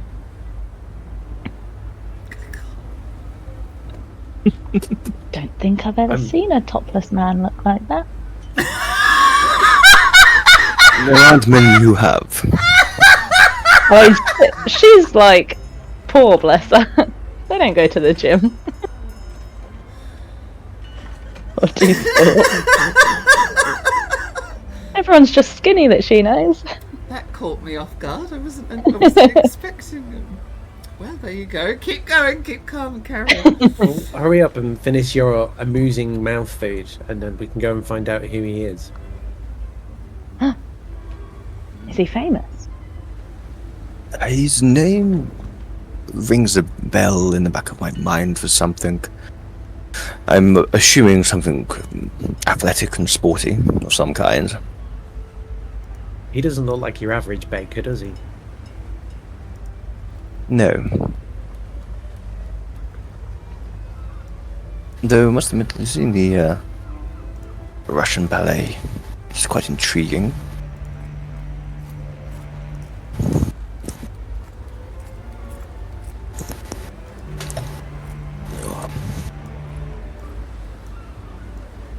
As you are enjoying your food,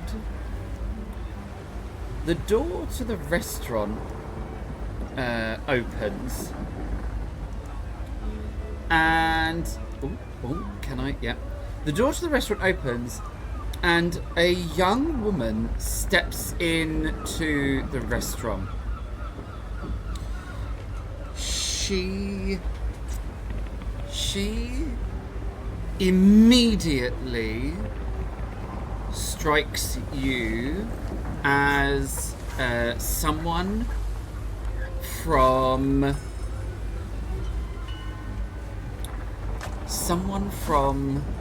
further east. We're thinking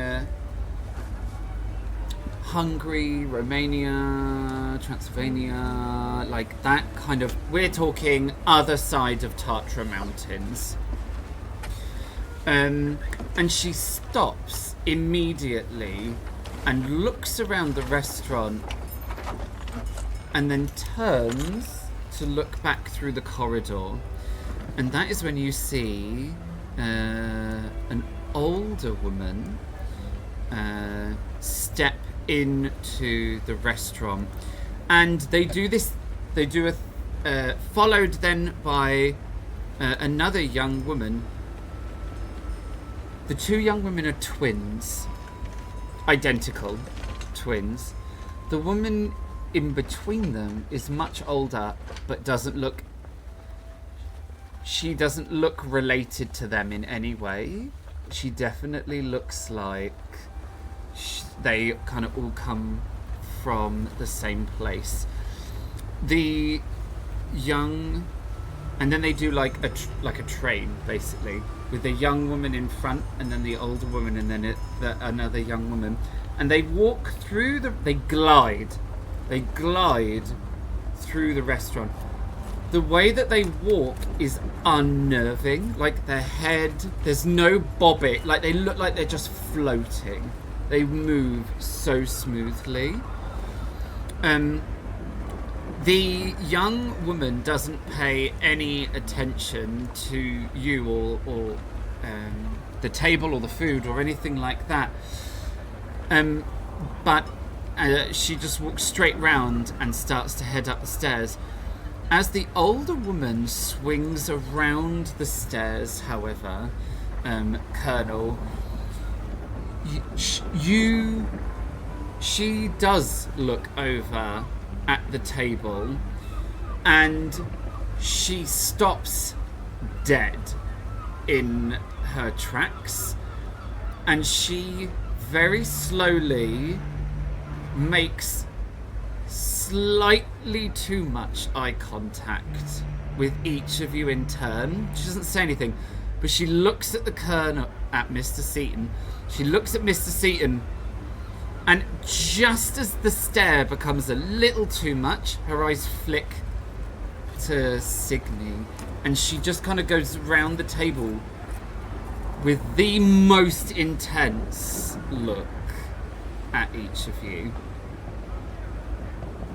Do we know who she is? Nope. We tell, does she appear pissed off by our presence? Does she seem surprised? What's the general read I get from her with these stares? Because if Dagmar got eye contact like that, Dagmar would just lock eyes and wouldn't back down. Give me... It would be... Give me an observation check. And you have a hinder. So when you hit it and it asks you for a mod, -1. God damn it. I know. This is what this chat is like. Oh, shit! Holy moly! Amazing. What? You're like giving her the I death rolled stare back. 13 dice. I've never seen that many come up. Good Lord above. Okay. So, Dagmar.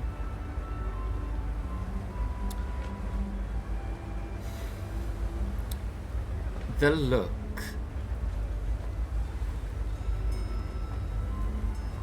At first,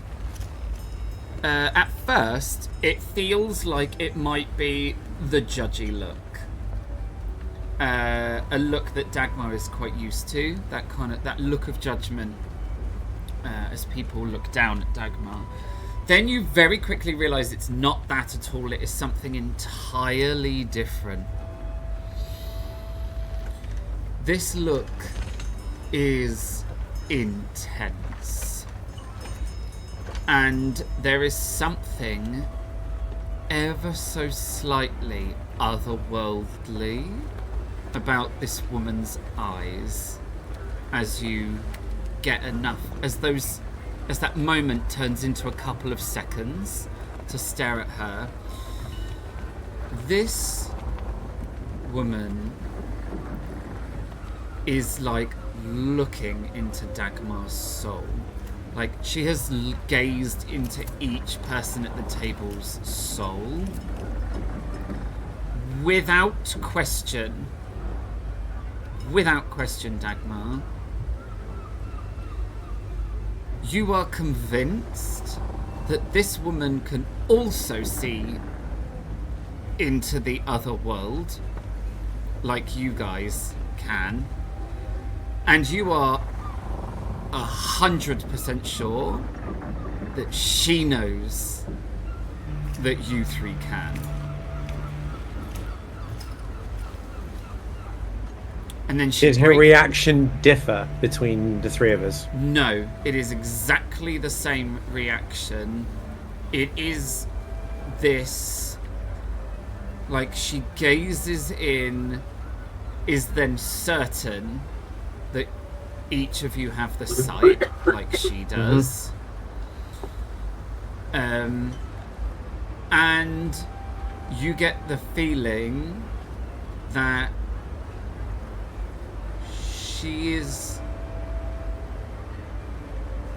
she would never show it, but it's in her eyes. She's a little nervous now. There's that small amount of not expecting to bump into other Thursday's children. Certainly not more than one of them. And as Dagmar has first-hand experience, not all Thursday's children are out there doing good. Some of them are out there almost hunting each other, because this is the sort of experience that you've had on the train. And so that is why you would feel that she would be almost immediately nervous about it, because it would be like, ooh, this is a lot of people with the sight, and it would make her nervous because she doesn't know who you are. Her face is very schooled. She stays completely calm. She breaks eye contact, and then they carry on up the stairs. What's her bearing? Oh. Ooh, good question.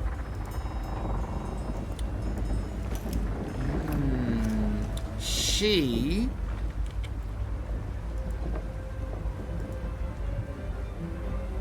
is not of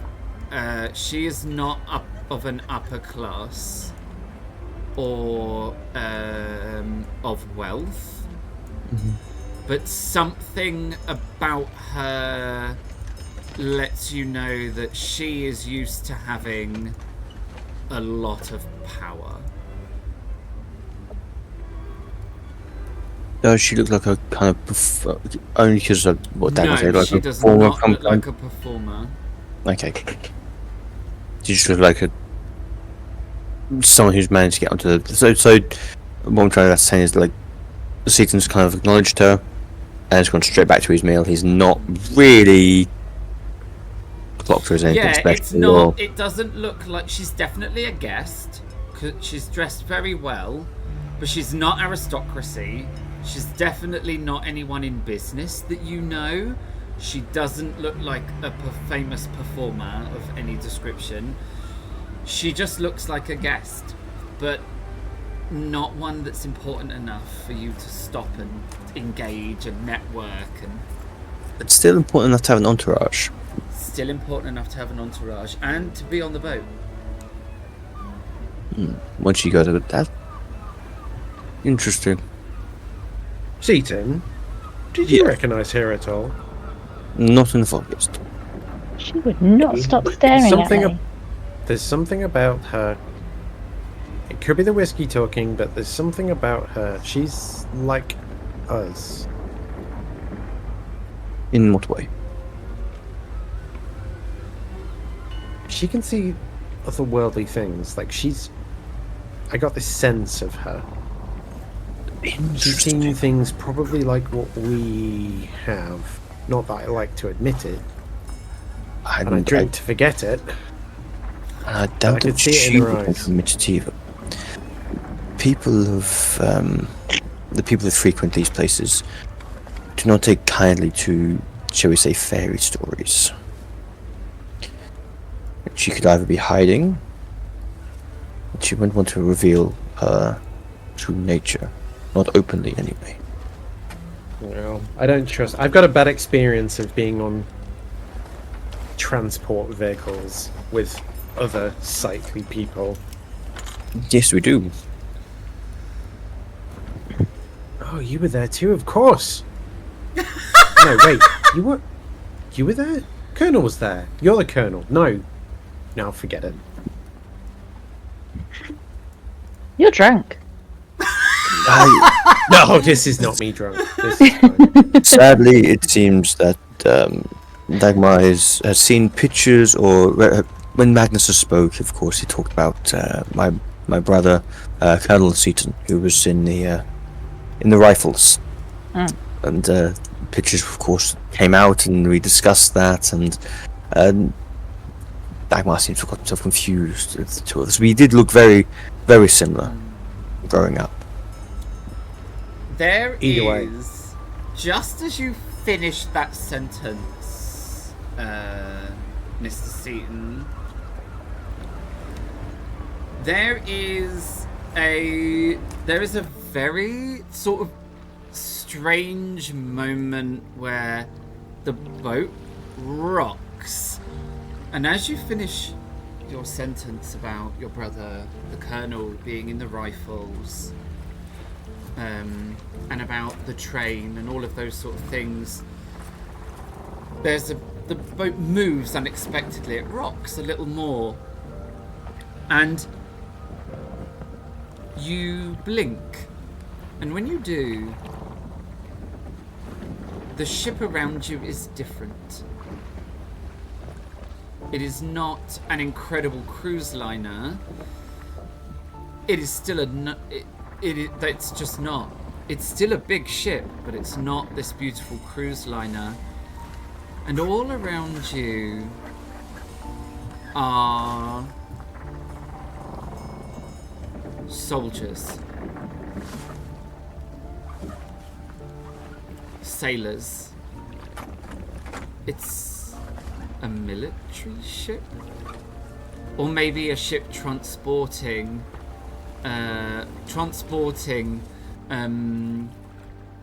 military.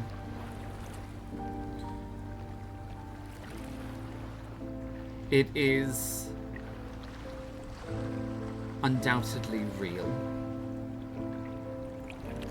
even to the point where You can smell the sea air. You can smell the boot polish, the wax in the woolen uniforms, the tobacco smoke. Without question, you are sitting on a ship out at sea, surrounded by the military.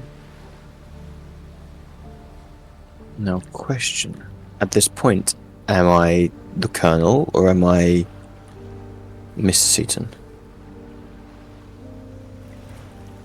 Are they different? They would be in their actions or what they do next. As your brain tries to think of some actions and what to do next, there is like a gentle jostle as one of the military walks past you and knocks into your shoulder, and it gently jostles you, and you blink and find yourself in an incredibly fancy restaurant on a beautiful cruise liner.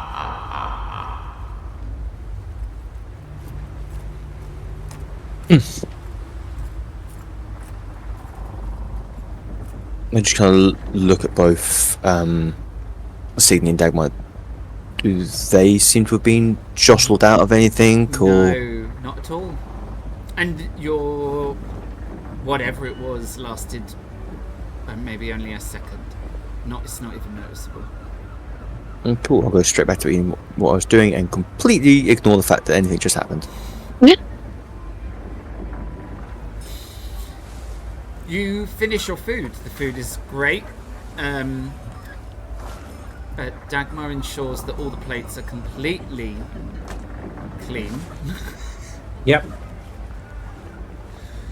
And Mr. Seaton, you check your pocket watch and realise that it is probably time to head upstairs to the lounge, where there is a meet and greet with Captain Nilsson happening right now, and then at basically bang on, so there's like a little meet and greet with the captain for about 20 minutes, and then the captain will do a toast, and then she will walk to the bridge and give the command to set sail. But hobnobbing with the captain. It is time that we made our move to have the meet and greet with the captain. You see the two Russians heading towards the stairs, and they head up, and then you see the same from the sportsman and the reporter. Can we get to it going this way, or do we have to leave outside? You can go up the fancy flight of stairs on the inside, yes. Then I will stand at the bottom and wait for the other two to make their way up, and then I will follow them from behind. All right, lovely. One moment, please, while I move you to your next layer. Then we go to here. Then I go to this. Well, there's one time at the bottom of the stairs. I'll just kind of look down at my clothes, make sure they're all trimmed and straight and proper, and it is still my clothes after that little it is.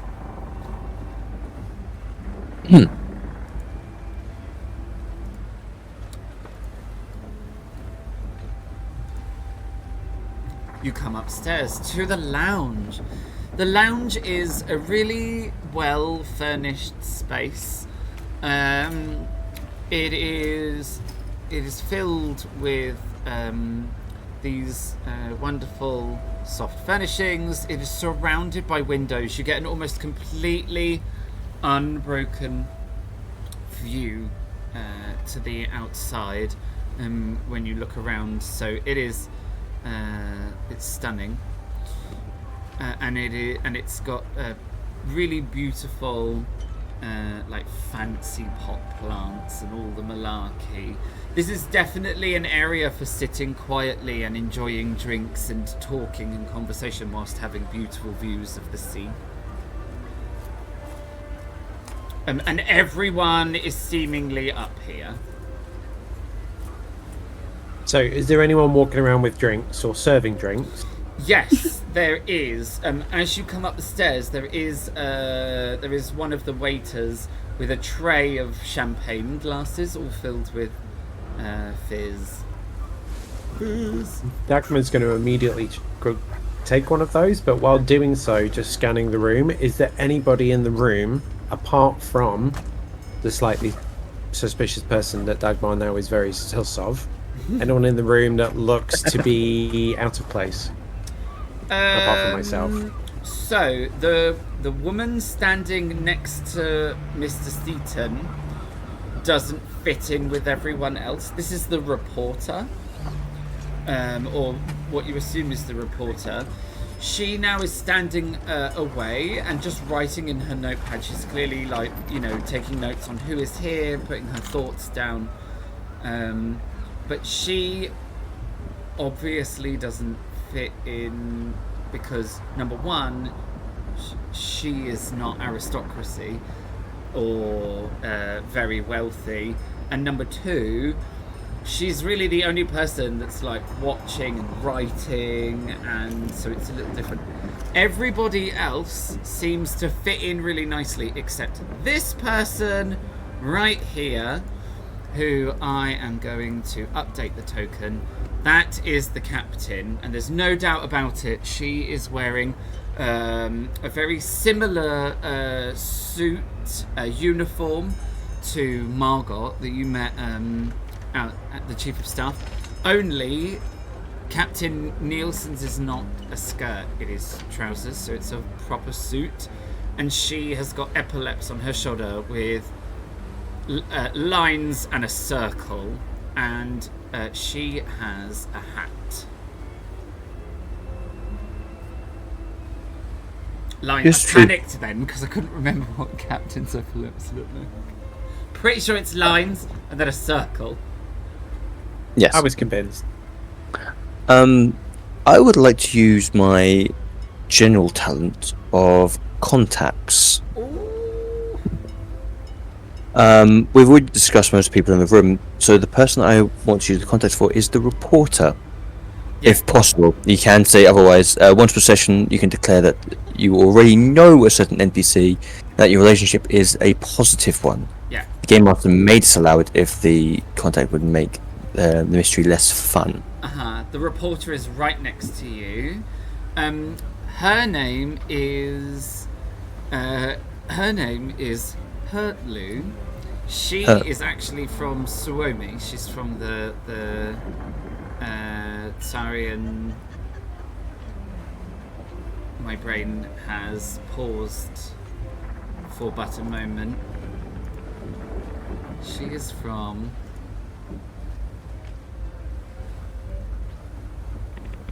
the Grand Duchy of Suomen. So Finland. In our world, it's Finland. Yeah, her name is Pertlu Tuomala.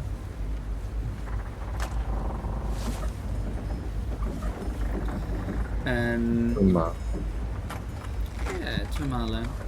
She, you know her because she regularly reports on the goings on of kind of the upper business echelons.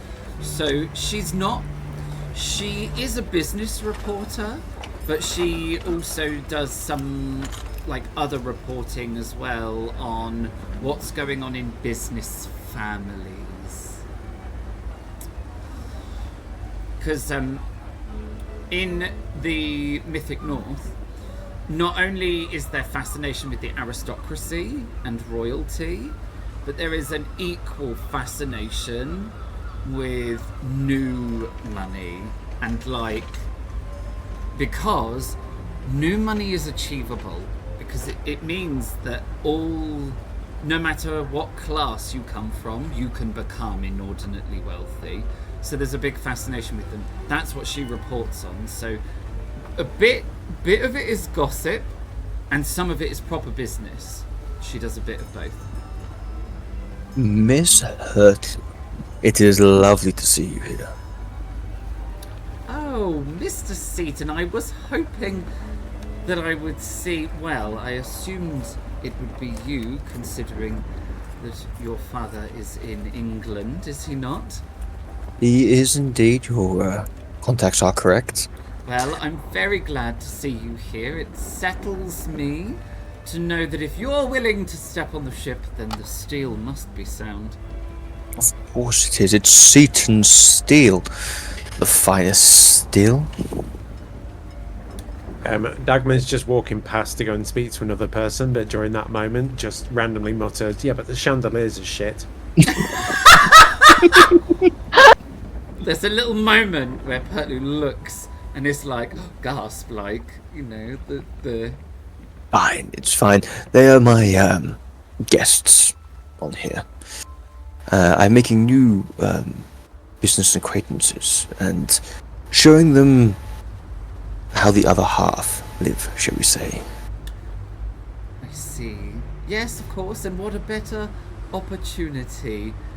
And then when Signy moves over, she looks right at you, Signy, and she says, "Pleasure to meet you. Let me introduce myself. My name is Pertlu. I am a reporter. I will be, I'll be, well, hopefully I'll be writing a killer article that we can put He in always does. Do not let her sweet talk you otherwise. Thank you very much. But you know, it does need to be an interesting story to be successful, and I do hope that this maiden voyage will be interesting, considering, well, we've got some big players here, and the ship itself is a marvel. Is indeed. I am fascinated to talk to most of the people because sadly my father did most of the dealings for this ship. So I was left out of most of the loops. I was doing other deals at the time. So I am fascinated to know what contingencies he puts in for himself. Well, for that we'll definitely have to speak to Camel Laird over in the corner, if you can pry them away from Norwegian American line. Oh, of course. But you see, how I've always found it is the best person to talk to in the room is the reporter. She always knows what's going on, especially one with a nose as strong as yours. Yes, well, you're already sweet-talking me for information, and you haven't introduced me. Gasp, how did you know? This is Signy, and the lovely person who walked past was Dagmar Eriksson. Pleasure to meet you, Signy. How are you finding your first few hours on the ship? You are muted. Always. Always. Oh, it's a pleasure to meet you too. I'm rather enjoying it, actually. Not my first ship, obviously, but I am looking at doing a seance act here that can go in your report. A seance act, indeed. And Well, Mr. Seaton... I find that with the current climate of entertainment, it seems to be on the climb. Branching out into more things other than just steel may be a profitable endeavour. Oh, come now. You wouldn't be the first business to employ... How shall I put it? Tell us. Business intelligence? Ooh, I like that. And if we were to put down a official job title, I think that's what we shall call you, Signy. Yes, well, you wouldn't be Smashing. the first. I mean... And she kind of very subtly motions over to where Dagmar is talking to the mysterious woman with the entourage. She very surreptitiously motions over And then she leans forward ever so slightly and says, "We have some exceptional business intelligence with us even now. And who is she? Madam Hilding."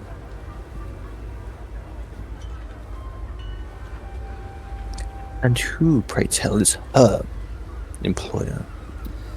Well, I'm not entirely sure, if I'm honest with you. I can't tell whether it's Camel Laird or Norwegian American line, but she's employed by one of them, and she's been giving them exceptional advice. But you didn't hear it from me, obviously. Obviously. That would be fascinating. Of course, I'm surprised that the captain has allowed her even on board, considering their superstitious natures. As this conversation is going on, Dagmar, you head over towards the mysterious woman with entourage. Dagmar can't let it go. They've had food, they've had coffee, they've got hair of the dog, Booze. and that eye contact left them unsettled. They need to know more immediately. So, leaving the schmoozing behind, Dagmar goes straight for this mysterious woman. As you approach, you hear the three ladies talking in a language that you don't recognize, and one of the young ladies kind of motions with her eyes, like that kind of subtle looks over as you approach, and their conversation kind of shuts down, and all three of them turn to look at you as you approach. As bold as brass, Dagmar's just going to open with, I did see you arrive while we were having our breakfast. There was something very familiar about you, though. Have we met? The lady in the middle smiles at you and she says, "No, I don't believe we have." Strange. Well, my name is Dagmar Eriksson. I'm an honoured guest from the wonderful people at Seaton Steel. This is my first experience on a boat of this size. Who might you be? My name is Madam Hilding, but you may call me Leandra. And I must admit, it is my first time on a ship like this as well. It is rather beautiful in a strange kind of way. Why strange?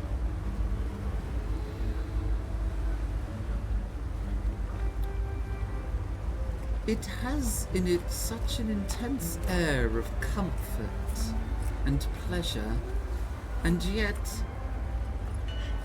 it is still a giant tin can. I find it interesting how the two things can sit so well together, and yet it's still so very evident when you look at the doors, for example. And as she sort of motions and she points out, these external doors are very, they're very ship's doors. So they've got they've got a lock on them, they've got a porthole window in them. So they're very industrial ship doors because they go outside, and they sit very awkwardly in this very opulent room to then have these really industrial doors. And she is right. She's right in so much as it's very obvious that it is a ship. Like, the windows are ship windows. There are fire extinguishers everywhere. The place is rocking. All the furniture is a little strange because everything is designed not to move. Like, all these big vases are screwed into the floor. So as soon as she says that to you, you immediately get that kind of what she's saying. That very, it's tricking you into thinking it's comfortable luxury but at the same time, you're still on this gigantic steam engine tin on the water. And she smiles as she finishes her kind of mysterious and artistic sentence. Yeah. It's interesting you say that, especially referring to it as a tin can. I said exactly the same thing when I saw it from the harbour. Although when you think it's interesting, I must admit I find it unsettling. It isn't the ship that unsettles me. It is the water. Because as much as we think that we can control things, when it comes to the sea or the ocean, man will truly never have control over something so wild. Let us hope that she means us no harm. Do you have much experience on sea? A little.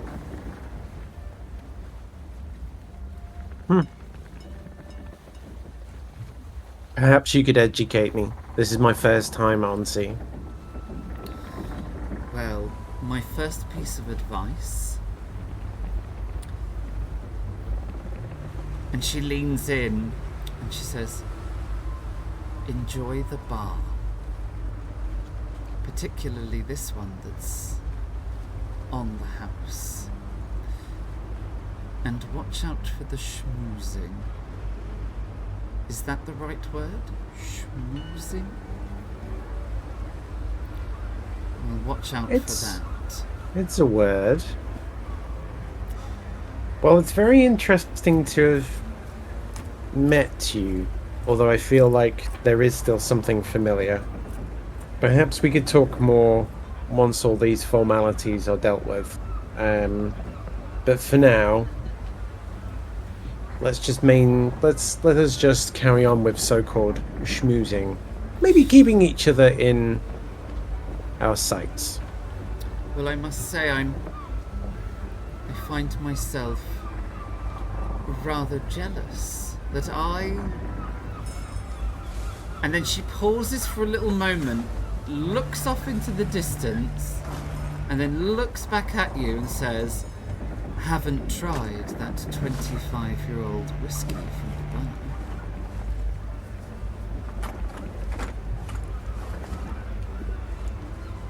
It's too creepy for a daytime, Emma. Out of curiosity, Leandra, how are you doing that? Doing what? You know what you are doing. How do you know the things that you know? Maybe this is a conversation for another time. Over said 25-year-old whiskey, assuming I've not finished it by that point.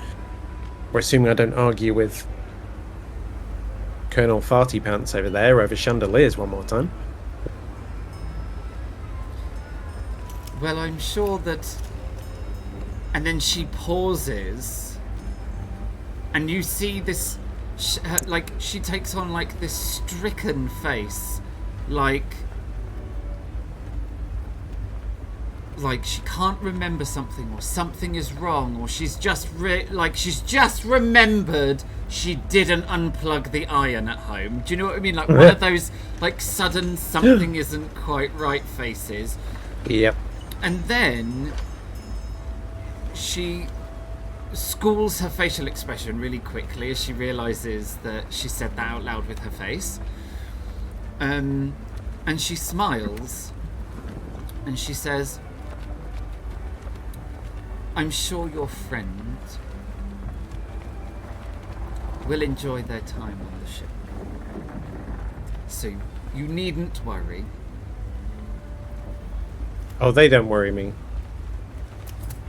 Not many things worry me. But in the meantime, I'm out of champagne. It was nice to meet you formally. It was lovely to meet you too. I look forward to our conversation. What do the other two do while I'm having this conversation? Nothing. How are they just steely staring? No, so they're not steely staring, but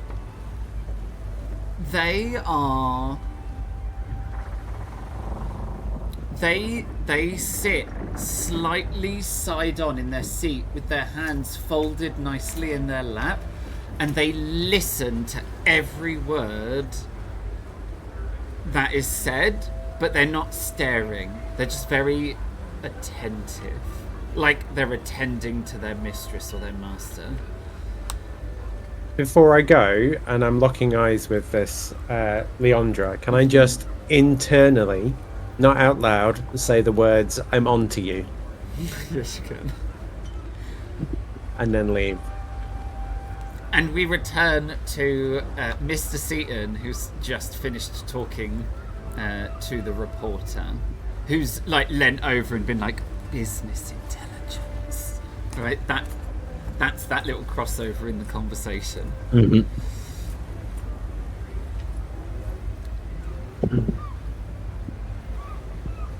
This should be a very interesting ride. Have you actually ever been to the Americas yourself? Just as she's about to answer, there's like the ding, ding, ding, ding, ding on the glass, and everybody goes quiet, and the captain walks away from the group that she was with, and she turns and she says, "I'm not great at speeches, but I'll give it my best.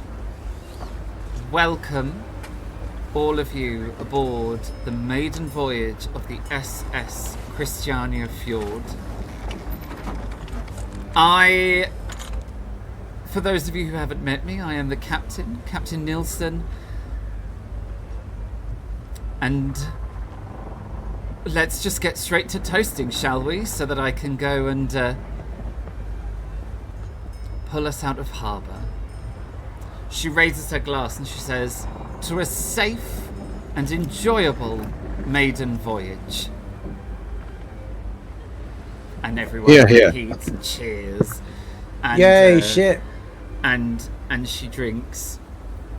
And she says, and then she says, "May the sea be calm and welcoming, and may we sail smoothly." And then she raises her glass again. And as she raises her glass again, and everybody kind of says hear, hear, and agrees and says cheers, Captain, you lift... Colonel. Mm-hmm. You lift your glass in front of you, and the whole scene around you blurs. It gets very dark very quickly. There is a flash of light that illuminates the room, and there is the terrible sound of rolling thunder. And then you realize it's not thunder at all. It is the thunderous groaning of a ship as she begins to sink. The chinking of glasses turns into the screams of soldiers, and the murmur of voices and celebration turns into the sound of death. Of many, many deaths. There is another flash of light that illuminates in black and white the scene of a ship capsizing slowly, being dragged into the depths. All around you is death. You look into the eyes of a soldier that you have been dragging, and in that moment, as he makes eye contact with you, there is the crack of the ship splintering. You let go of the soldier, And the last thing you see in this vision is the look of horror in his eyes as he realizes that you are leaving him behind to die.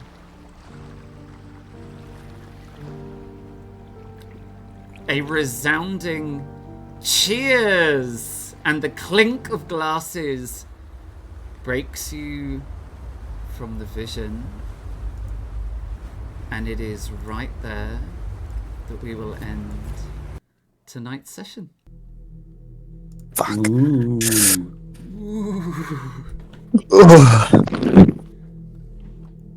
Nope, can't deal with that.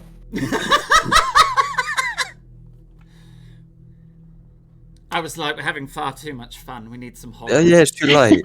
Too late. We need some horror right now. Yep. And I love a cliffhanger. Oh, it's just gonna be so confusing for me. I Oof. did warn you in advance. Yeah, you did. You did. This is gonna be. It's gonna be confusing, but so much fun. I'm looking forward to this. Just to let everyone know, Viking Jack and I had a conversation about this chapter in particular because it's going to be brain mushy. Mind and fuck. traumatic. Just you wait, everybody. Just you wait. Oh, well, I'm so glad and excited to be back on the horse, playing Vaesen with all of you. We are going to do our normal whiz around the room. We will start with who's at the top of my screen, and then we'll work our way down. So that is you. That's you, Dagmar. The questions: who are you? Who did you play? Where can we find you? What do you want to say? Well, yeah, it's good to be back. It's nice. It's nice that we got this started again. My name is Dan, also known as Div and Ink, and I've been playing Dagmar Eriksson. I can be found on many platforms.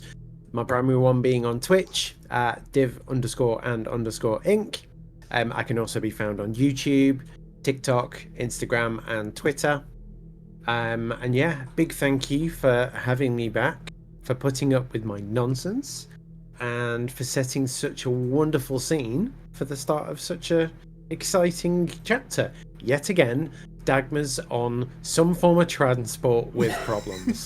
Dagmar is going to have serious issues. Which has been built by Seaton Steel again. Yeah. It's related to the Setons being a problem. We're not. Hold on. The machinery in steel has never failed. The train was fine. Exactly. It was the people on the train. People's error. Yeah, it's always people. Always. Well, it is an absolute pleasure to have you back. I have laughed so much that I actually have that like warm, achy feeling where you just keep laughing so much. Honestly, I've been hysterical. This chapter is going to be both traumatizing and hysterical at the same time, and I'm here for that. I'm absolutely here for that.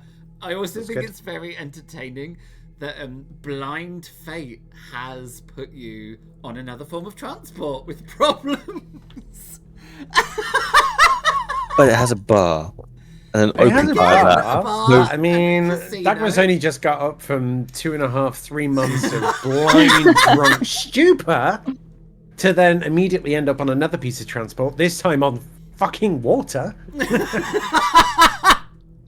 Could it get worse? Could it get worse? I mean, there might be water in the ship by the end of the chapter. Who knows? Perfect.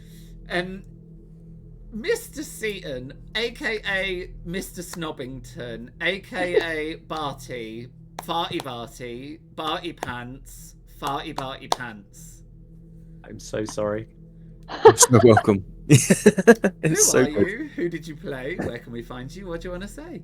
Yeah, I'm Jack, also known as Viking Jack. I have been playing Mr. Seaton with all of the names that precede that. You can find me on Instagram as jmbarber_the Colonel. I don't post much on there, I must admit, though I am looking to post a lot more sooner. I have a project that I am working on, which I am determined determined to get sorted. Ooh. So mysterious. Oh, sorry. Ooh. Yeah, there's a delay in Discord. It's fine. Yeah, totally. We'll That's, say that. It's called Amy Brain. yeah, a total delay right there. Um, That was beautiful. Just want to say, absolutely amazing job on the maps as always. They are fantastic. Yeah, I'm looking forward to seeing the rest of the ship. I must admit, I'm looking forward to seeing the other decks. There's the player in me that just wants to see all the decks, just see what maps you've built for them. At the same time as the Colonel, well, Seaton will not be going down to the engine room because that's not where he belongs.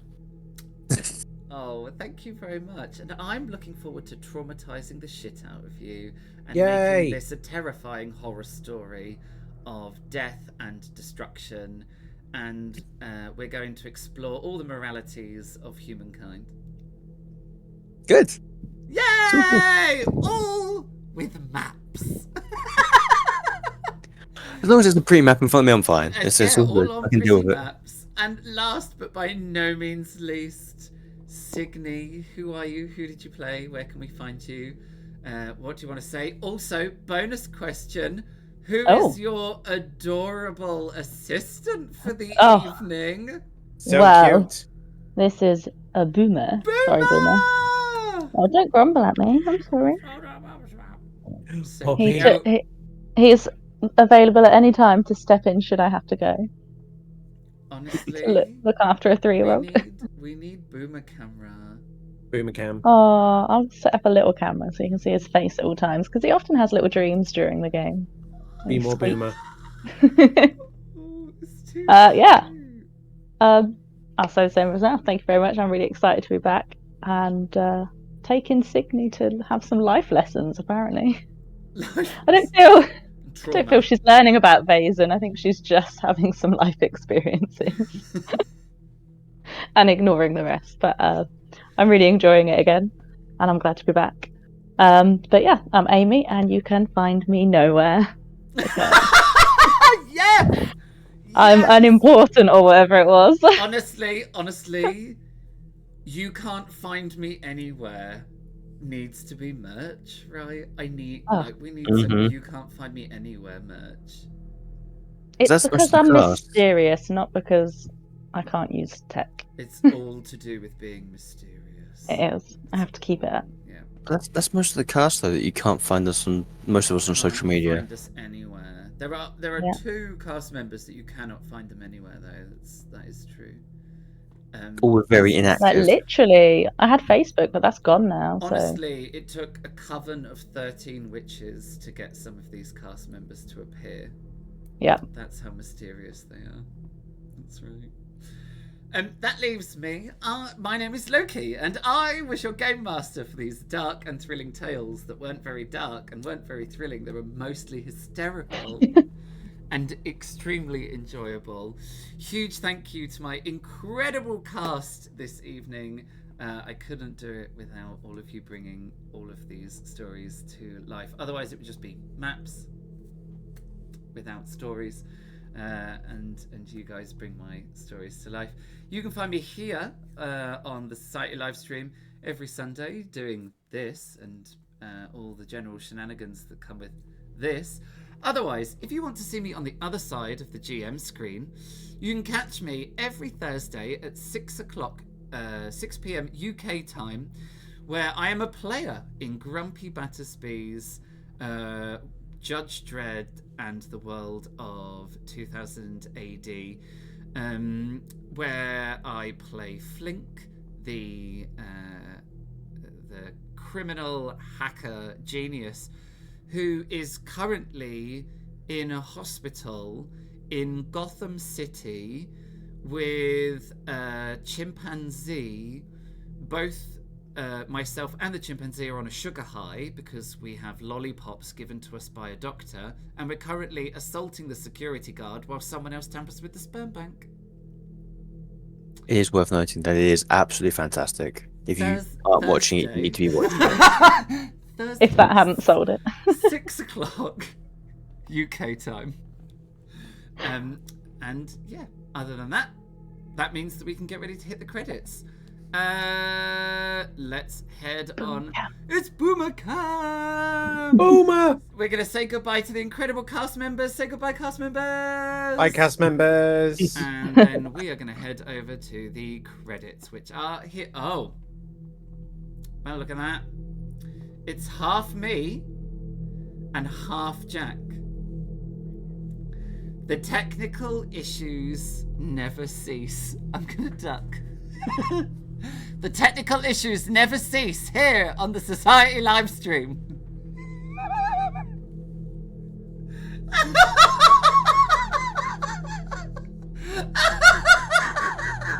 Look, all right.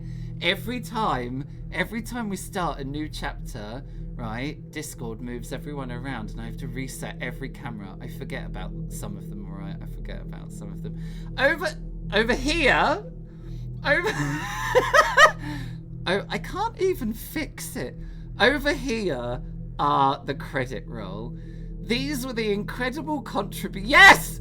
These were the incredible contributors to tonight's stream. So if you saw anything in our stream this evening that you would like on your tabletop, then go and check out these incredible content creators. Yes, that's right. Go and check out the incredible content creators over on their links over here. They're in the chat again on Twitch, or they're below on YouTube if you are catching up. So do go and check them out. We will be back next week. We'll be back next week, cast?